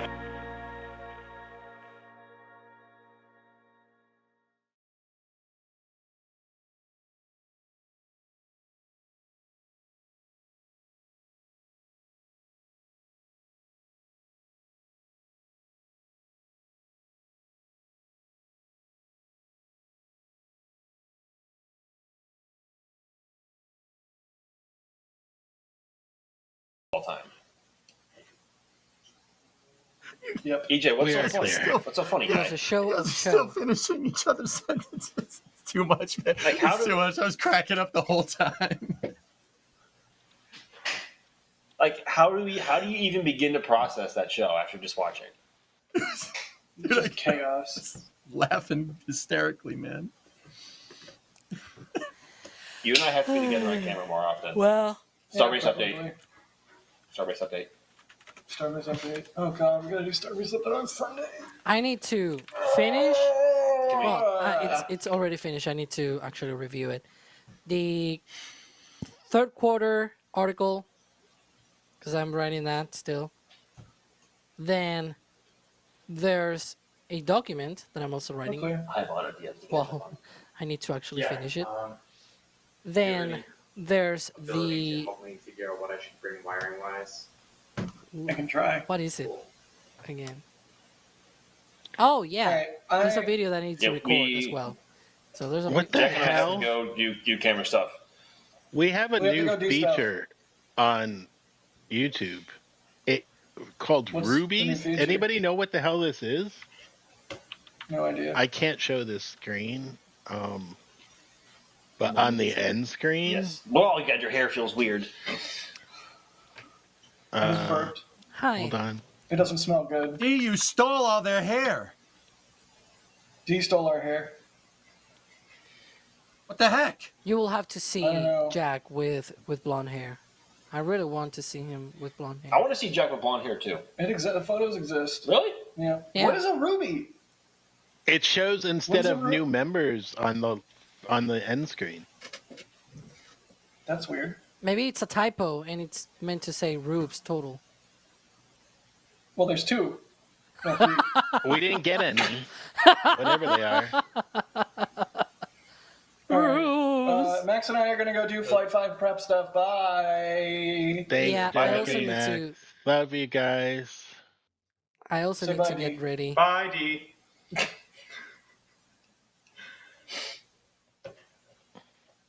I'm ending your. Hi, It's over. EJ. Huh? By the way, we're still live with members. Hi, And on Membies. Twitch. I need to record, by the way, which I'm gonna use this whole setup just so that I can do the recording. Because otherwise, Ryan Caden will. Oh, there's a firing. Yeah, that's a Merlin. It's a Merlin. Oh no, It's okay. It's It's not a raptor. It's not a raptor.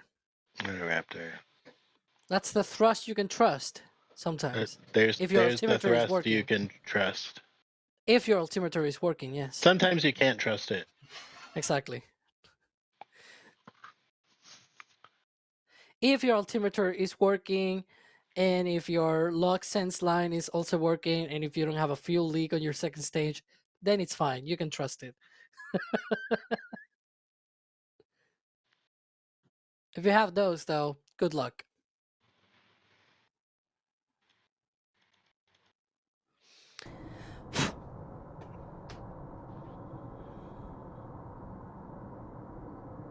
Eric, I didn't say anything, but I did keep it ready just in case.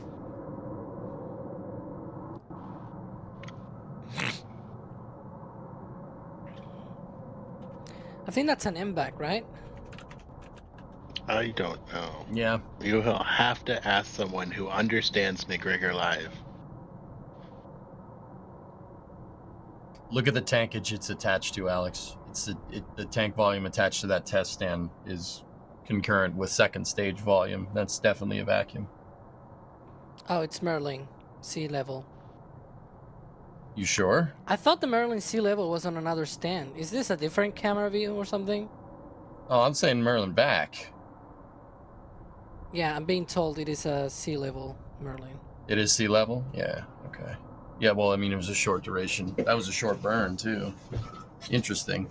That stand, I mean, I don't know McGregor too well, but like I said, the prop tank's I'm being attached to that told, wait, stand. I'm a bit confused. Sorry. Tanner! It is MVAC or isn't? Like, Y'all just it's need to MVAC. make up your Okay. mind. It's MVAC. Okay, yeah. Because I was like, wait. Because the Merlin stands, you can actually see the engine. Here it's like behind. You're looking at the back of the stand because it's looking away. Oh. Yeah. And also on the sea level Merlin, you can also see the two bays, and then it goes off to the side.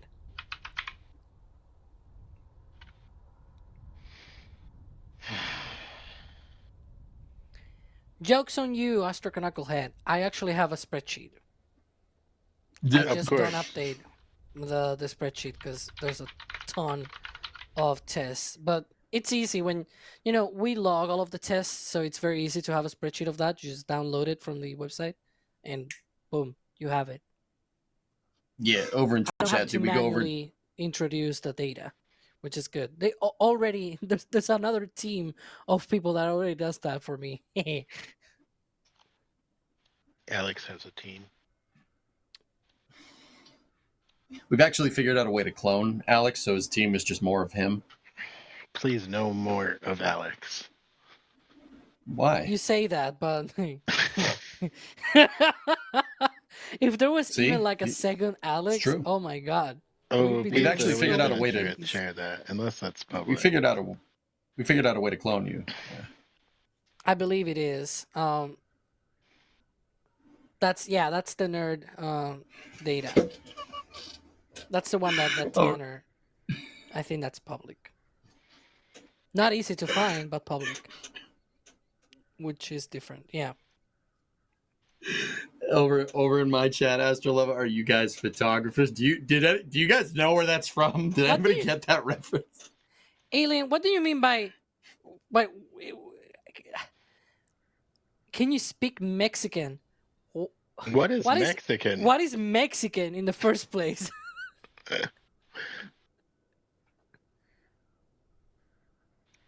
Can you speak? Yeah, like. Yeah, I could speak American too while we're at it. I don't know if you guys knew that. Yeah, right. It's a thing. Because you all need to understand. I'm trying to imitate, and I can't. It's all different. I mean, yeah, they speak Spanish differently, but it's not Mexican. Natty. Like. What do you mean no weird sounds? Yes, Ernar. They still use the S. They actually use They the don't- S when it should be the. They don't use vosotros, Alex. What do you mean they don't use vosotros? That word doesn't exist like in Mexico. There's like a dialect to Spanish with Mexico. We studied this in school, dude, because I learned Spanish, right? That And is then- that is completely new to me, and I've spoken with a Yeah, lot of no, Mexican people that use vosotros. Weird, right? Yeah. So I don't know. Yeah, no, they probably know what you mean, but yeah, Like, dude, I know people they made that- it a thing. I know mention people that in that's Mexico different. that went to the border to watch Starship Event dudes. because they go to to the border and you can see the Starship. Yeah, of course. launch. Thanks for the subs over there on my end, guys. Appreciate it. Thanks for the subs, EJ's chat. Yeah, baby. I don't know And if yes, what the you other- mean is that in certain dialects. The dialect is different. Like there's some words like that are different, dude. I forget not- which ones hang off on, the top of my because head. I think what you mean is in certain dialects when it's not that they don't have vosotros, it's that when they address a group of people or even just one person, they use ustedes, which is another version of vosotros, which is more in traditional Spanish it is only used That's as formal, right? as the formal way, exactly. Yeah. But in certain dialects is the default version, so to speak. It's not that they don't Yeah. use it, it's just that it's the default. And fun fact, my accent is like that. So I say a lot of times ustedes, even though it's like a formal. When I go to Madrid or something like that, they're like, why are you talking to me like that? I'm not, some stranger or something. It's like, well, that's how I speak in southern Spain. That's what we use, right? But it's not that you don't use vosotros. It's that it's the other version is more commonly used. It's like the default version. Carl had a tier 1 6-monther in advance. Thanks, Carl. Carl. But yeah, dude, they said use ustedes. They said they didn't say use vosotros. Yeah. Mm-hmm. But it's like, yeah, I mean, there were other words, dude. I forget what they were off the top of my head, but it's like how, Americans call trucks, right? And then like Carro. English people call them lorries. Carro. Carro see? instead of coche, which is the word, standard word, so to speak. Yeah, they say carro. That's right. Yeah. Alex, actually, one of my favorite things is Chevrolet had a car in the 70s and the 80s that they marketed to South America, who primarily Spanish speaking, right? Mm-hmm. And they called it the Nova. The Nova, Chevy Nova. Yep. Oops. Yeah. Great name. Yeah. Nova. All right. Didn't think that one through there. Yeah, that's not go. That's Chevy not go. It's true. Look at that. Look at the family. The happy family. Dude, I couldn't do it. They were making me laugh too much, man. I couldn't stay focused. That's why I just shut up. I was just sitting there going, oh my God, what is happening? The father is obviously Jack. The mother is D and Max is the kid.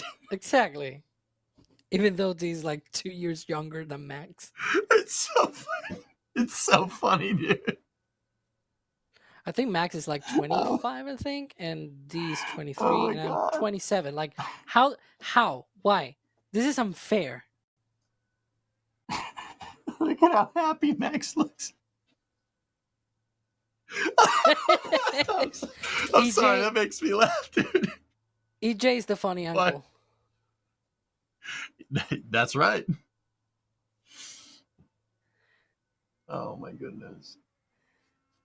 And I'm the nerdy brother. Thanks for the photo, Kenny. Actually. Yeah. Actually. Oh my God. I can't do this. Somebody posted American Gothic in the members chat. That's pretty good. Oh my goodness.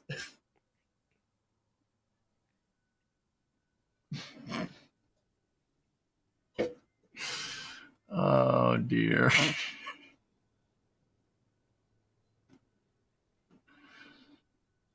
Oh boy. +1 for knowing the name of the artwork. Yeah, okay. All right. Who's the artist? Who painted it? Anonymous. Anonymous did it. I know that guy. I'm really good friends with him.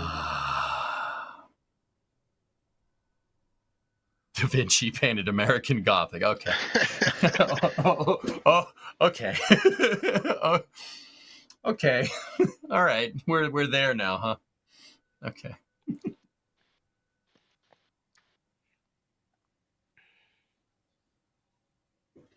It looks like AI. Jesus. Oh my goodness. Hang on. Yeah.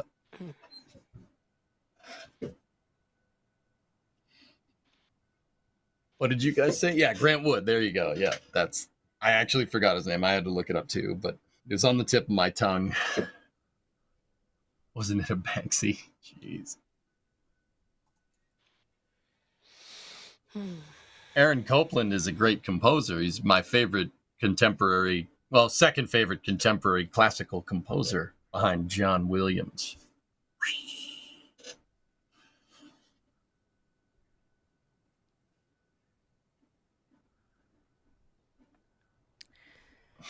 Okay, I'm gonna go at 15 minutes past. So Bernstein's good too. Yeah, that's a good point. yeah, I need to record a video. I need to finish an article. I need to finish like 2 scripts, and then I also need to finish another document. So there's a bunch of stuff that I need to do before tomorrow, as you can see. And I have less than 24 hours now because we go live at 6 p.m. Central tomorrow. How's the editing going, Alex? No idea. Yeah, Zimmer's all right, Tessa. Yeah, Zonku. Yeah, I always blank on American Gothic. I always want to say Norman Rockwell. Unfortunately, that's not up to me. It's not so Rockwell. I cannot control it. I mean, let's be honest. I cannot even control myself. So, Alex, ¿qué hora es? right now it's 1 a.m. 7 minutes and 47 seconds. We are, 1 day, 12 hours, 52 minutes and 6 seconds until the opening of the window. No. We don't talk about that. You may not talk about that. I do talk about that. I talk if I want to, okay? You're not my dad. Wow. I don't know. Daddy issues over there. Kevin. Yes, Adrian. Commentators are getting impatient. Commentators are always impatient. Do you want me to be on that? Why did I hear a cow? Ooh. Also, I forgot. You need a timeline as well for tomorrow, right? You need a lot of things, but a timeline will be good. Oh, hey, Adrian. Oh, hey. Hi. What's going on, man?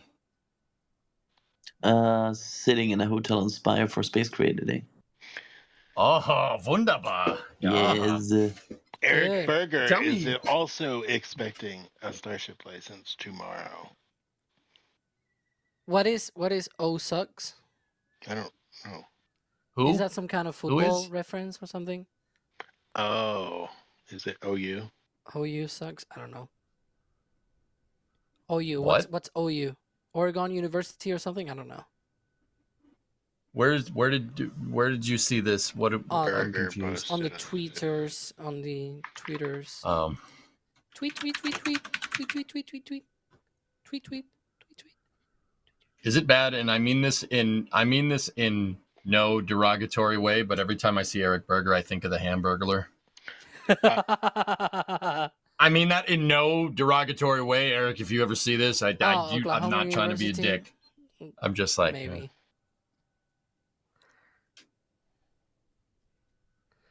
But yeah, the comments are filling up asking, what is OU?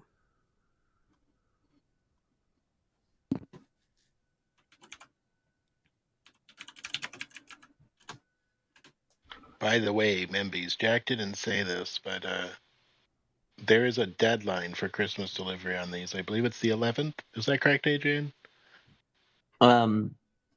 So the I didn't put it in there yet because we are still trying to push it further to the right.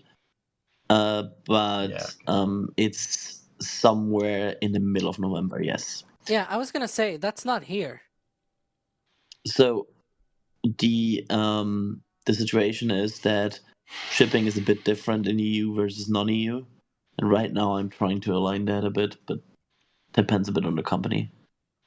Hey fellas, November. I got a question. Why are we showing Christmas merch before Halloween? Blame Adrian. It takes a while to ship. Because the delivery time is quite long because it's custom knitted wear, which means the delivery time's long. And also I want to give people, so there's stuff like I know there are like some people that have like ugly Christmas sweater day at like the beginning of December and stuff like that. So if they want to have that there, they need to order now. Yeah. Adrian, do you listen to Christmas music before December? Ho ho ho. Well, before December, yes, because I change vibe the moment Halloween is over. I'm basically celebrating Halloween until the clock changes to the 1:0001 on the 1st of November. This tweet just came out from KSC 5 minutes ago. Is that a trailer? Yeah, it looked like a trailer tipped over. I mean, the beach is gone, like completely eroded away.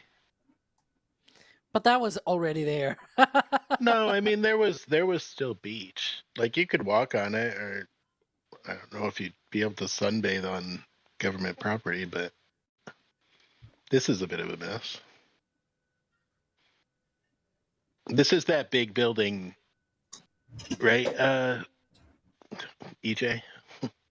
The big which tall building behind the press site. That Kennedy is now open. Give me a second. By the way, Kevin, we I can cannot do content to launch tomorrow, right? Correct. Well, we don't have notifications. Yeah, I thought the exact same thing, right? Because if we do that, we wouldn't have a notification for the potential highlight video. We go live at 6. So, what more canon to launch do you want? Yeah. It's OSB 2, Kevin. Yeah, okay. That's what I was thinking it was. But that's a good thing of going early. Because you mix, you fuse together canon to launch with the start of the live stream, right? Which is like, if this is the biggest damage they have, KSC's good. yeah, I think that building that you were showing is the one for the headquarters. I think it's the operations and support building. It's OSB 2. I know it's OSB 2. It's just from a weird entrance because you can see OSB 1 in the background on the left. Yeah, exactly. That's the other building. So yeah, not a lot of damage. I mean, for being a Category 1 hurricane when it flew above the KC, that's not bad. They also had 3 days to repair, so sounds to me that as long as they keep that thing regularly cleaned up and it seems it will be easy to prepare. Kev, if you want to go back to the picture of the VAB, there's some interesting stuff here. I talked about it on stream the other day because people kept asking me, is it going to damage stuff? Is it going to damage stuff? It's probably not likely, dude.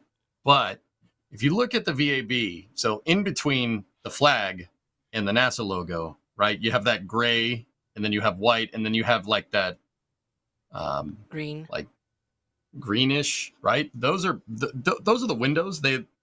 It doesn't look like a window, right? But it does let light in. Those can blow out. Those are blowout panels. So ideally in a hurricane, you do not want pressure going inside of a building because that's what blows the roof off, right? You don't, because once again, aerodynamic. If your front door acts as an intake, right? There's no place for that to go. It's going to pressurize and your roof will fly off. The VAB has, obviously you don't want anything getting in there, but in case it does, in case you blow out a panel, or in case it does pressurize, it'll blow the window panels out first. You know what? I don't know if Harry is watching. Harry Stranger, if you're watching, please give us a sign. Mm-hmm. The flip side of having a hurricane is that NOAA flies their plane over the damaged places. And what that means is that we're going to get high resolution imagery of the Kennedy Space Center, including 39A and 39B, and also the paths at the Cape. This is something that we got last year when I think it was Hurricane Ian. One of the hurricanes that passed, it was not even a hurricane by the time it passed by the Cape. And still NOAA released those images. It's usually a few weeks after. It's not straightforward, like it's not immediately after, so it takes a while. But usually they do these reconnaissance low flights over the damage areas to be able to get some kind of perspective of what's the damage. So essentially, that aerial picture a little bit higher than that, but it's high resolution and you can see a ton of detail. And we used that actually on a flyover last year, because it was very useful. I mean, we cannot get that low and that close to the launch pads, so it was very useful. So it's bad that we need a freaking hurricane to get those pictures, but on the flip side. Hey, Cody. Cody's Hi, flying Cody. down. You're flying down to Starbase, dude. Cool. Rev, you saw that the NASA helicopter was flying around on the Cape today. Yep.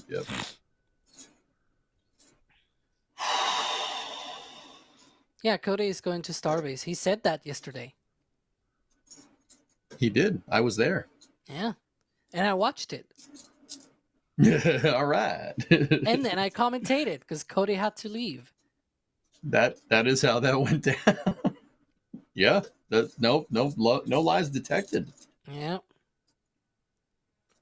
Adrian, you still here, buddy?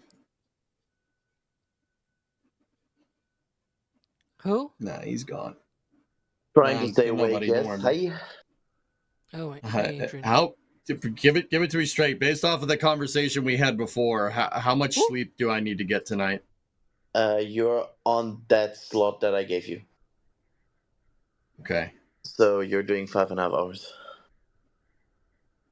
And easy. Wouldn't it Easy be funny peasy. if we begin the stream without a license and then they don't release a license and SpaceX says, "Hey, we're scrubbing because we don't have a license." That wouldn't be funny. Yes, it would be funny because then we will stream. have to deal with more notification shit show. We're not gonna start it if they don't have a license, right? They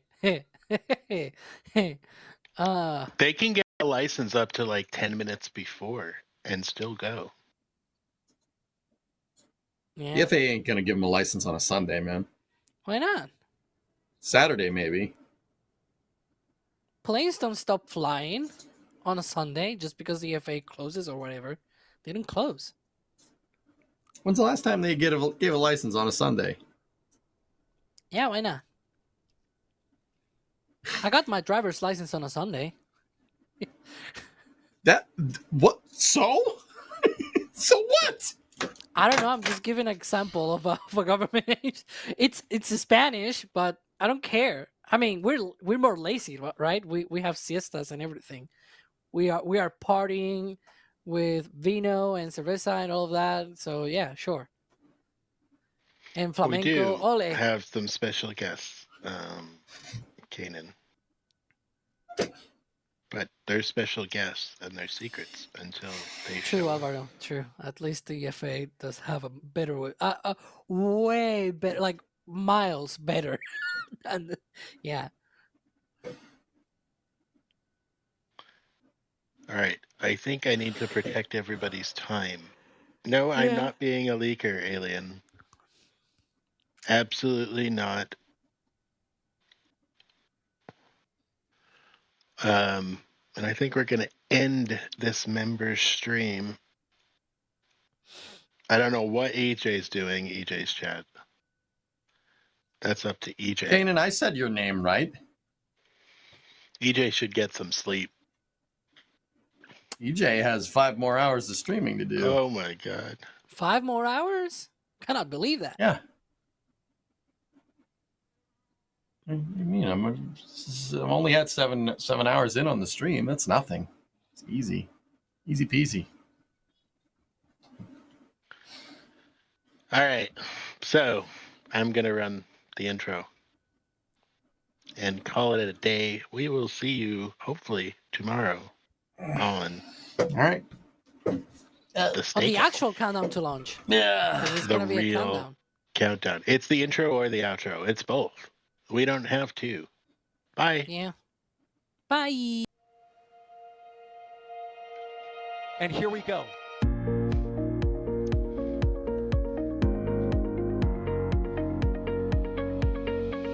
You know they can hear you, right? Propulsion continues to be normal.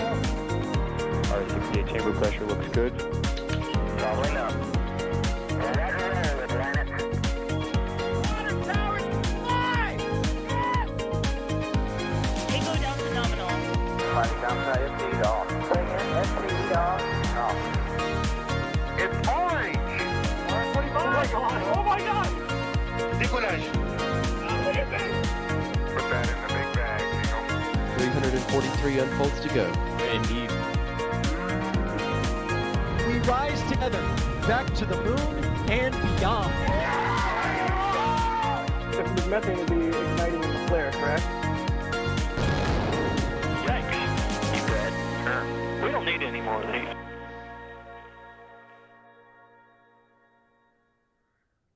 Okay, ladies and gentlemen, see you later.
Oh man. All right, we're back.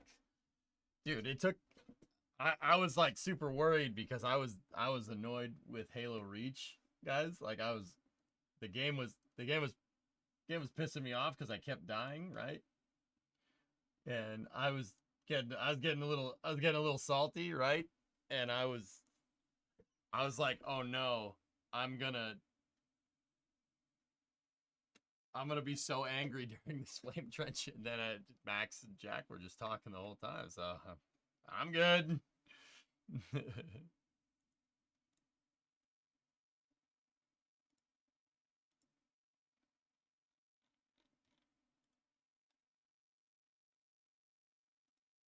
So, we're good.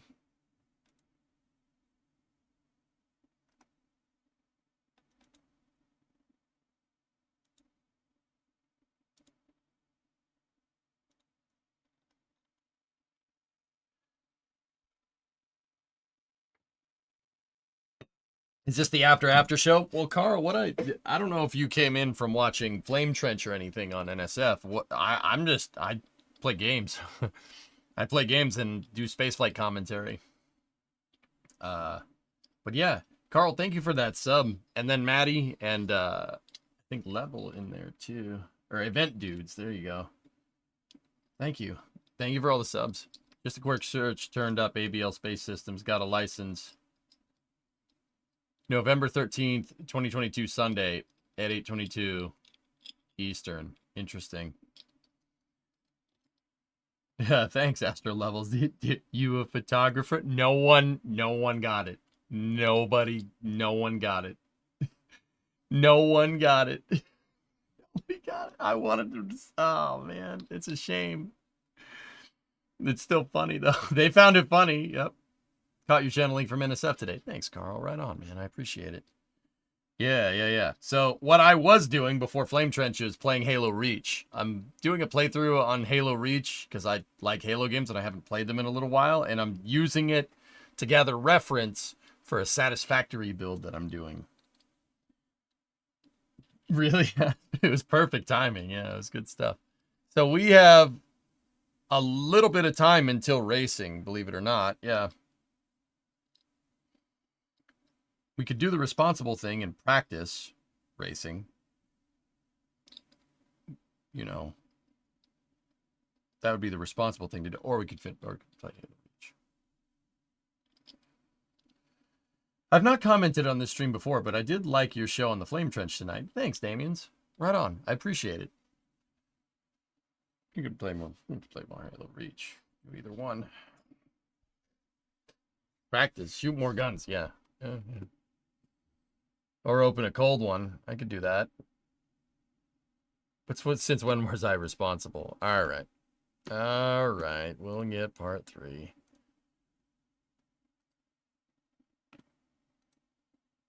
Hang on.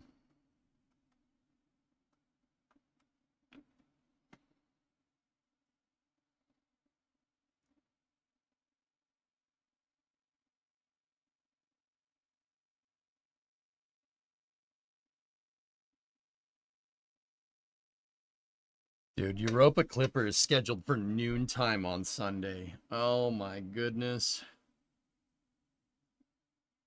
You could keep this stream going for another 4 hours. I'll be at Boca by then. Also, first comment? Oliver, I'll be here. Yeah, I'll be here. Guys, if you don't know me, I stream 12 hours a day. Yeah, I stream 12 hours a day. I do weekly segments, kind of similar to what the Countdown to Launch stuff has been on NSF. I do... or daily. So I stream Monday, Tuesday, Wednesday, Thursday, Friday. Usually a 12-hour stream. I've been doing that for a good while. I have a space news segment called EJ's Space and Rocket Review. That starts at 5 p.m. Eastern usually and goes for 2 to 3 hours. It's basically just where we talk about space. And then the rest of everything else is just filled with games, racing. Usually STEM games, so usually games that are based around engineering and stuff. Yeah, undocking is... yeah, so we got Crew 8 undock in the middle of the night. At like 3 in the morning. Starship at 7 Central, so 8 Eastern. Blue Origin decided to launch... they decided to launch New Shepard at the same time. I'm not 100% sure why they decided to do that, but do you play Factorio? I've played Factorio before, Carl. I don't play it on stream. I've been playing Satisfactory right now. Yeah, pretty good. Did you see that there's now in-world liquids and stationeers? Yeah, dude. Yep. So we have Crew 8 undock, Starship Flight 5, NS-27, Europa Clipper, and then Crew 8 landing. All in the span of like 12 hours. If everything goes. If everything decides to happen, you know? Good way to ensure that they only get 2 viewers. Seriously, their launch time, their launch T0 Pi Guy is during Starship EDL and booster landing. Or no, it's not during booster landing. It's during Starship EDL. Excuse me. And I misspoke. Sorry, it's been a long week again. It's during Starship entry, descent, and landing. Yeah, it's during re-entry. That will promptly get 0 viewers. I mean, guys, here's the thing. I'm not double boxing a Starship re-entry. I'm not doing that. I'm sorry. I want to watch Starship. Next Hunt the Streamer. Hunt the Streamer is on indefinite hiatus right now, cats.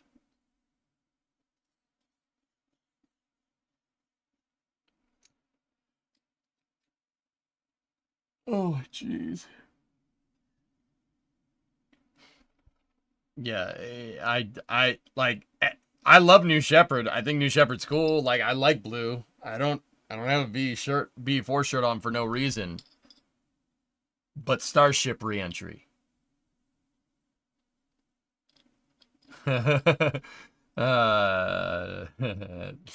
Nice, Astro. I don't know. Nah, I don't do that, man. That's not just coffee. Just coffee. Once upon a time, though. It's true, Ga. Everything that's useful lately is launched on a Sunday. Bree's getting pissed, but I'm gonna take Monday off so I can, spend some time with my wife.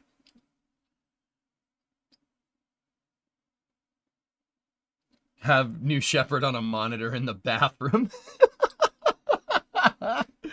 I misspelled coffee. Oh yeah, of course. I just have coffee and I like doing what I do, This is a sweet job. It's fun. I was getting pissed at Halo, though. I was getting really mad at it. Like, I'm like, I hate this. And I was trying not to be super salty on the Flame Trench, but Jack and Max kept making me laugh. Dude, them going back and forth that was so funny, man. Oh, my goodness. Yeah, it does. Yeah, it does. Yeah, it does. Yeah, it does. Right, you bet. Concur. I'm like, what the... Forget the wife. Rockets are cooler. That's probably not the smartest thing. I figured out the sound suppression lawsuits. It's all the Cali transplants pissed about wasting drinking water when they have to take a bath in a Dixie cup. What? Yeah, Jervo, they were doing good, man. They were doing good. Well, somebody had to do legendary. Oh, I'm not saying it's not self-inflicted, butter. All right, let's start at part 3. Let's go. No, it's potable. Wolfie, they use potable water.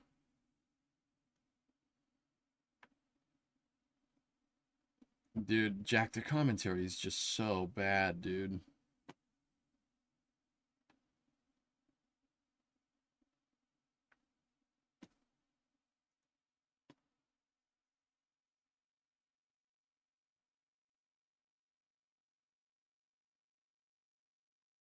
Here's a good roundup of Max and Jack. It's the Muppets, isn't it? It's potable until it goes through an industrial process. Sure.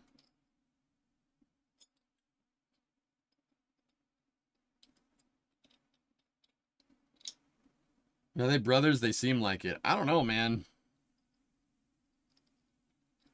I don't know, homie.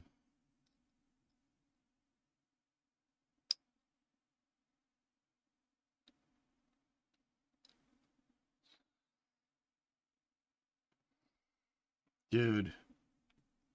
Did you guys see the Ryan Hansen video that released? Hold on. I'm not going to show the whole thing. Go subscribe to Ryan's YouTube channel, but oh my freaking gosh. That's amazing. Ryan has that's a render. That's a render of the chopsticks and stuff. Good video. You watched it with your dad earlier. Nice, Big Zig. It's so good, dude.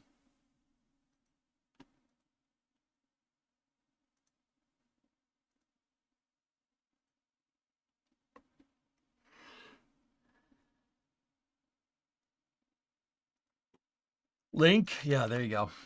Yeah, it It's talking about like what it's going to take to catch the thing. Ryan has been knocking him out of the park. It's so good, dude. The rendering is so crisp. Yeah, see.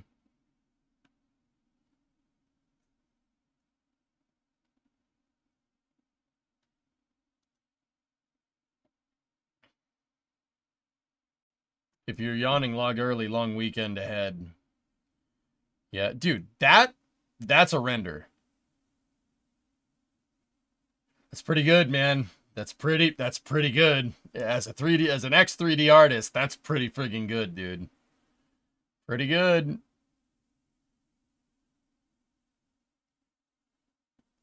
See, that's what I'm talking about right there with the chopsticks. I think they'll move them. I think they can move them back and forth, and I think they're going to catch it into the headwind. And I don't know if you guys heard Adam's weather report during that. Winds are coming from the south. Southwest, I think he said. That's a headwind for landing on the pad if you want to land over the OLM. Just saying, not a coincidence. Headwinds, baby. Yeah, Carl. Well, okay, so an airplane... Give me a second, dude. I'll use my F4 Phantom model, dude. So, you have a plane, right? Planes, like, when they go to land, they land with the wind. They land going into the wind. Why? Why do you do that? Well, the big reason why is because of the airspeed over the wings, okay? That's the biggest one. Right? If you land with a headwind, you don't need as much. You don't need to be going, basically, your ground speed doesn't need to be as fast.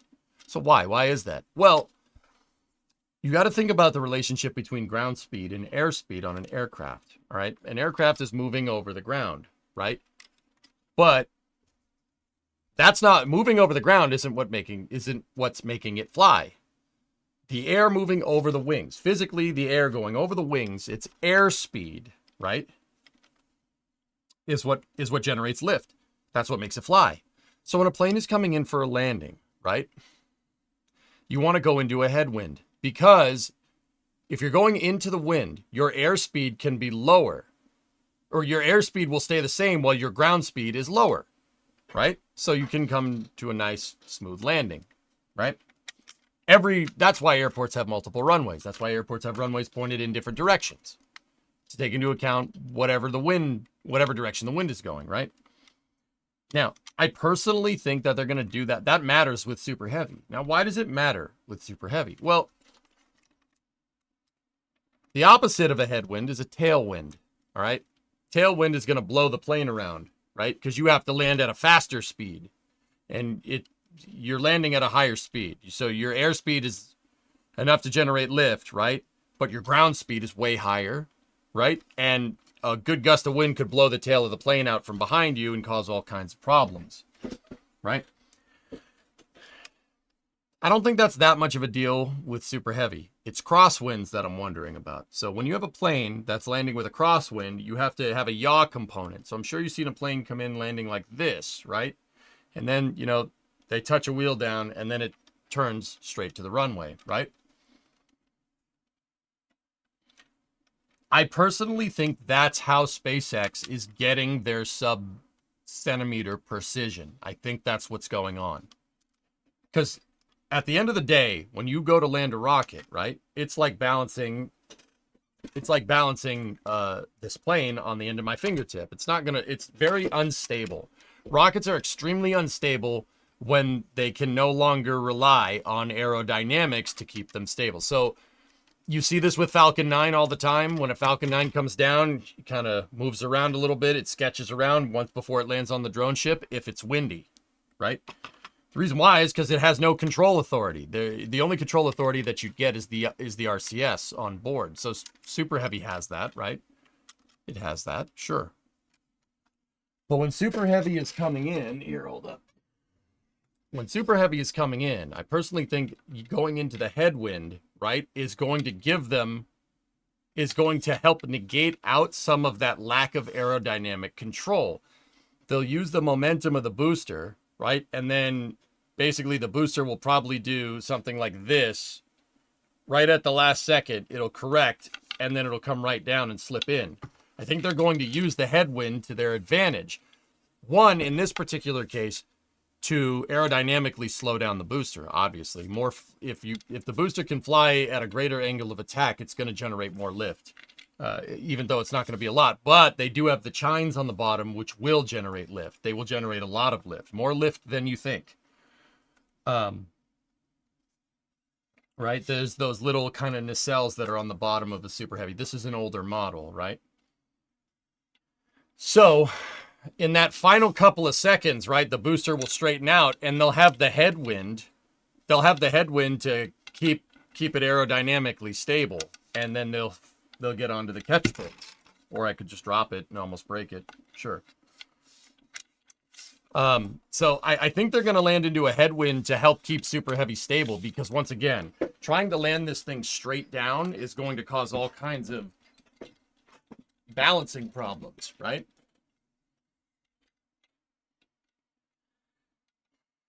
These grid fins are the what helps steer the booster, the aerodynamic steering component of the booster. It'll use the tank vents to steer when it's up in space, but it uses the grid fins to move.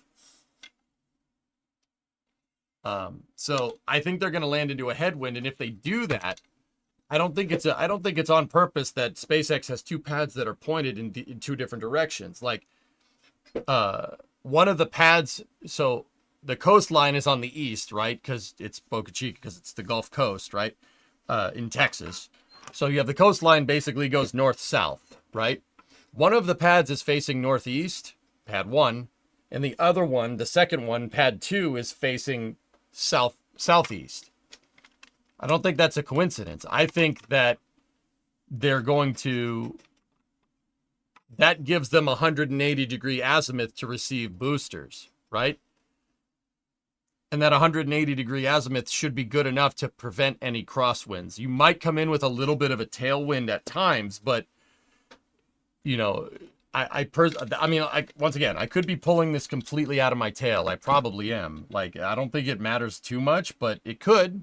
And once again, why would SpaceX have pads perfectly 90 degrees offset? Like, what's that about, you know? I think those arms can move to receive the booster from different directions because, you know, the headwind will help with aerodynamic stability. Tailwind won't as much, but if you're coming in kind of sideways, you can use the momentum, the natural moment of the booster to kind of keep nice and stable, right? To get that sub-centimeter precision that they're looking for. You can do that way. I think what SpaceX is really trying to avoid is a crosswind. Because if this thing comes back down and the wind hits it sideways, your sub-centimeter precision is completely gone. Completely gone. There's no way. There's no way. And that's why people are so skeptical about this. But, once again, I think SpaceX is, and this is Ryan's video. You should go watch Ryan's video. He probably talks about this somewhat, right?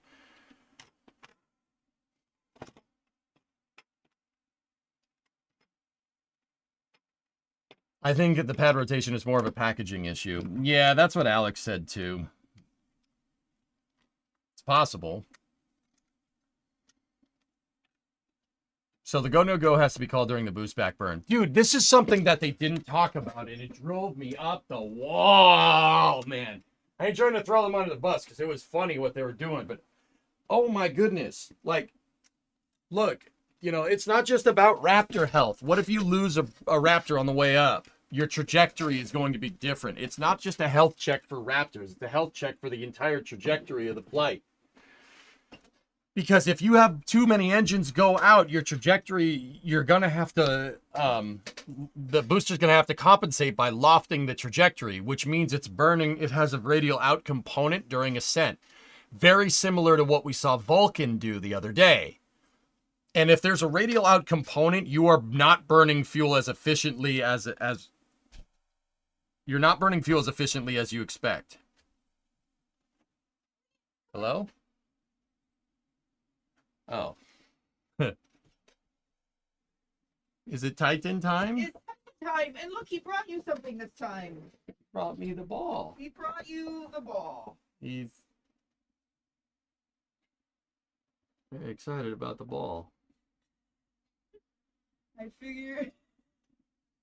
No, you keep asking if he's gonna bring you module frames, and he grabbed this and was like, "I want this." So I thought, "Oh, we'll take that to Dad." Dude, I thought something fell over in the garage. I'm like, what the heck? It's just Titan with his ball. It's just Taito with the ball.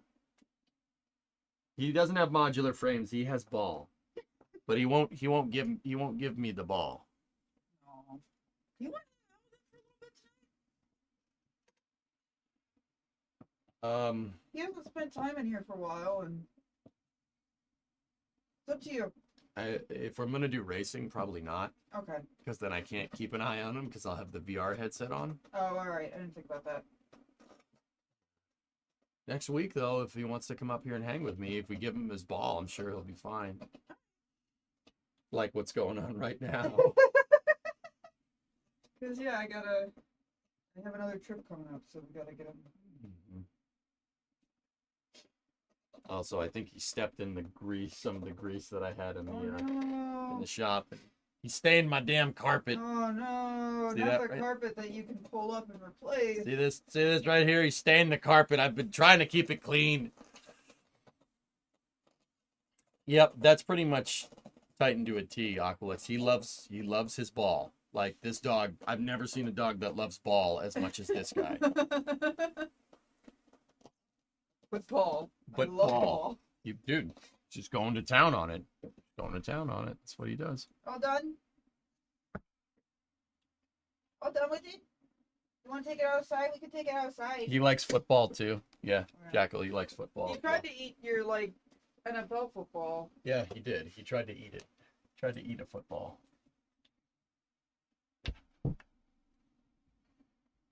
Hi, No, Titan. replacing this carpet isn't bad. It pulls up. Yeah. And actually, that one already has a corner up, so Mm-hmm. it's not that bad. He does, Enco. Yeah. What's up, bud? All right. Oh, really? It's nice and warm. It's the campfire smell is Uh, not doing, or the fire smell. It's not doing me any favors. You weirdo, don't like campfire smell. It's not that I don't like it. I'm trying to focus, and my eyes are watering from the damn campfire smell. I mean, whatever. You gonna kill it? Kill it!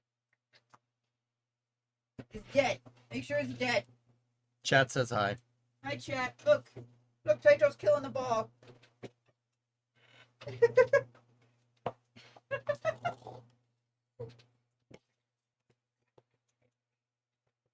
What are you doing, buddy? I'm telling you, look. This is what happens when you try and take it. The vicious dog.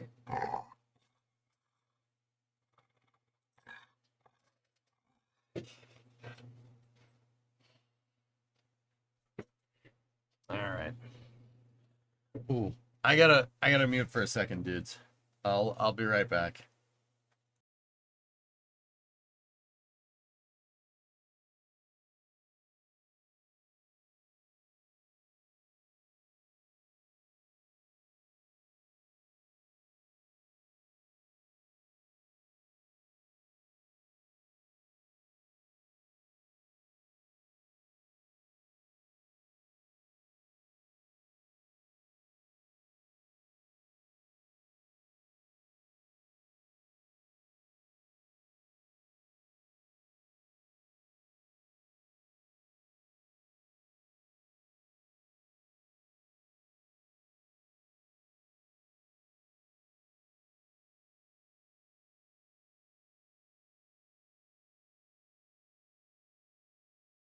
We're back, and we have the combination. I don't know why, but healers refuse to lose tug of war. Is that a thing?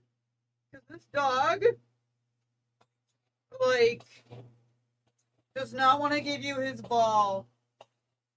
Does not understand how tug of war works. Like, I mean, he's too good at tug of war. Like, he rips my arm out good at tug of war. So if that's a thing,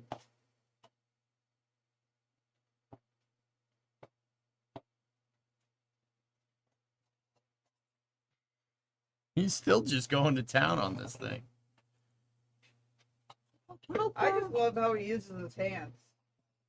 I've never seen a dog use his hands. Oh yeah, he. Yeah, I don't know that you can see. Oh. Come on up here. Up. Get up. All right, fine. Stay there.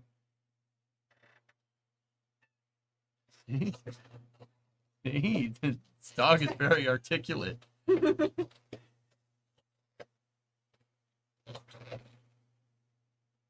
Really, Oz? That's cool.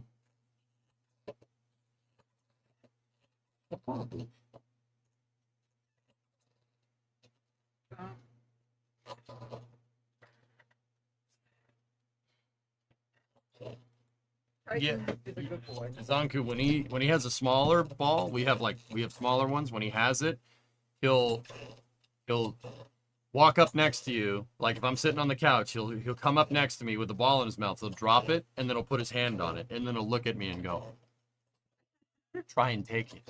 Yeah, you can't teach him drop because he knows how to use his hands to fix it. Yeah, he'll put his hand on it.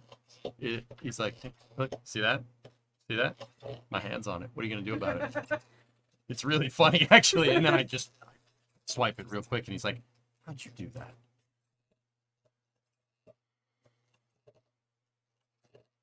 He's playing keep away. Yeah. Can't play keep away with me. I'm too fast. I got the flick of the wrist.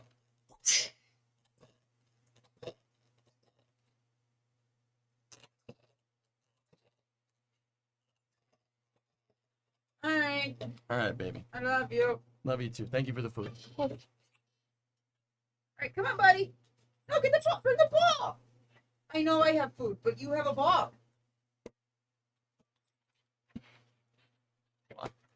Chrome? Oh my gosh, it's Chroma Ball. Chroma orb.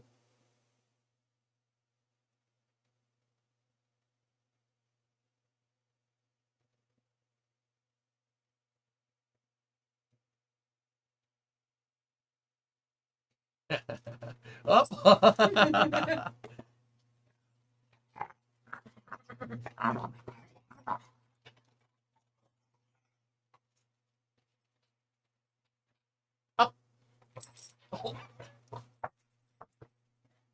all right. You asked for that one. Yep. No, I did that to myself. Is he dead?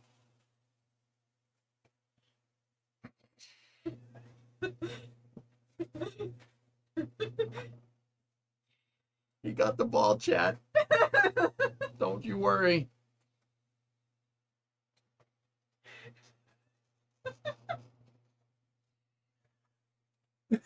I'm all right.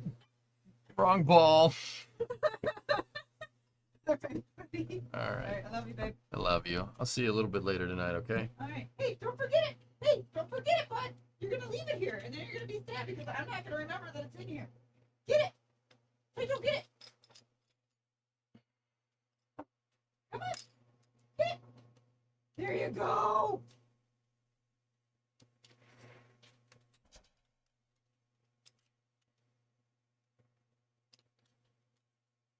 I'm all right.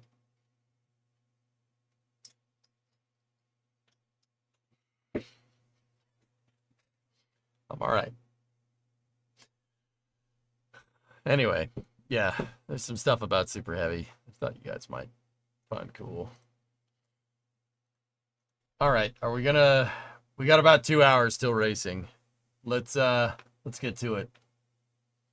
Did you see the new update to Timberborn? Yeah, I've seen it. I haven't played it on stream, Denny, but I know about it. Man, I'm awake now, though. He's very good at that. Yeah, poison. Yep. Could you do that again next stream? Do what, Cassius?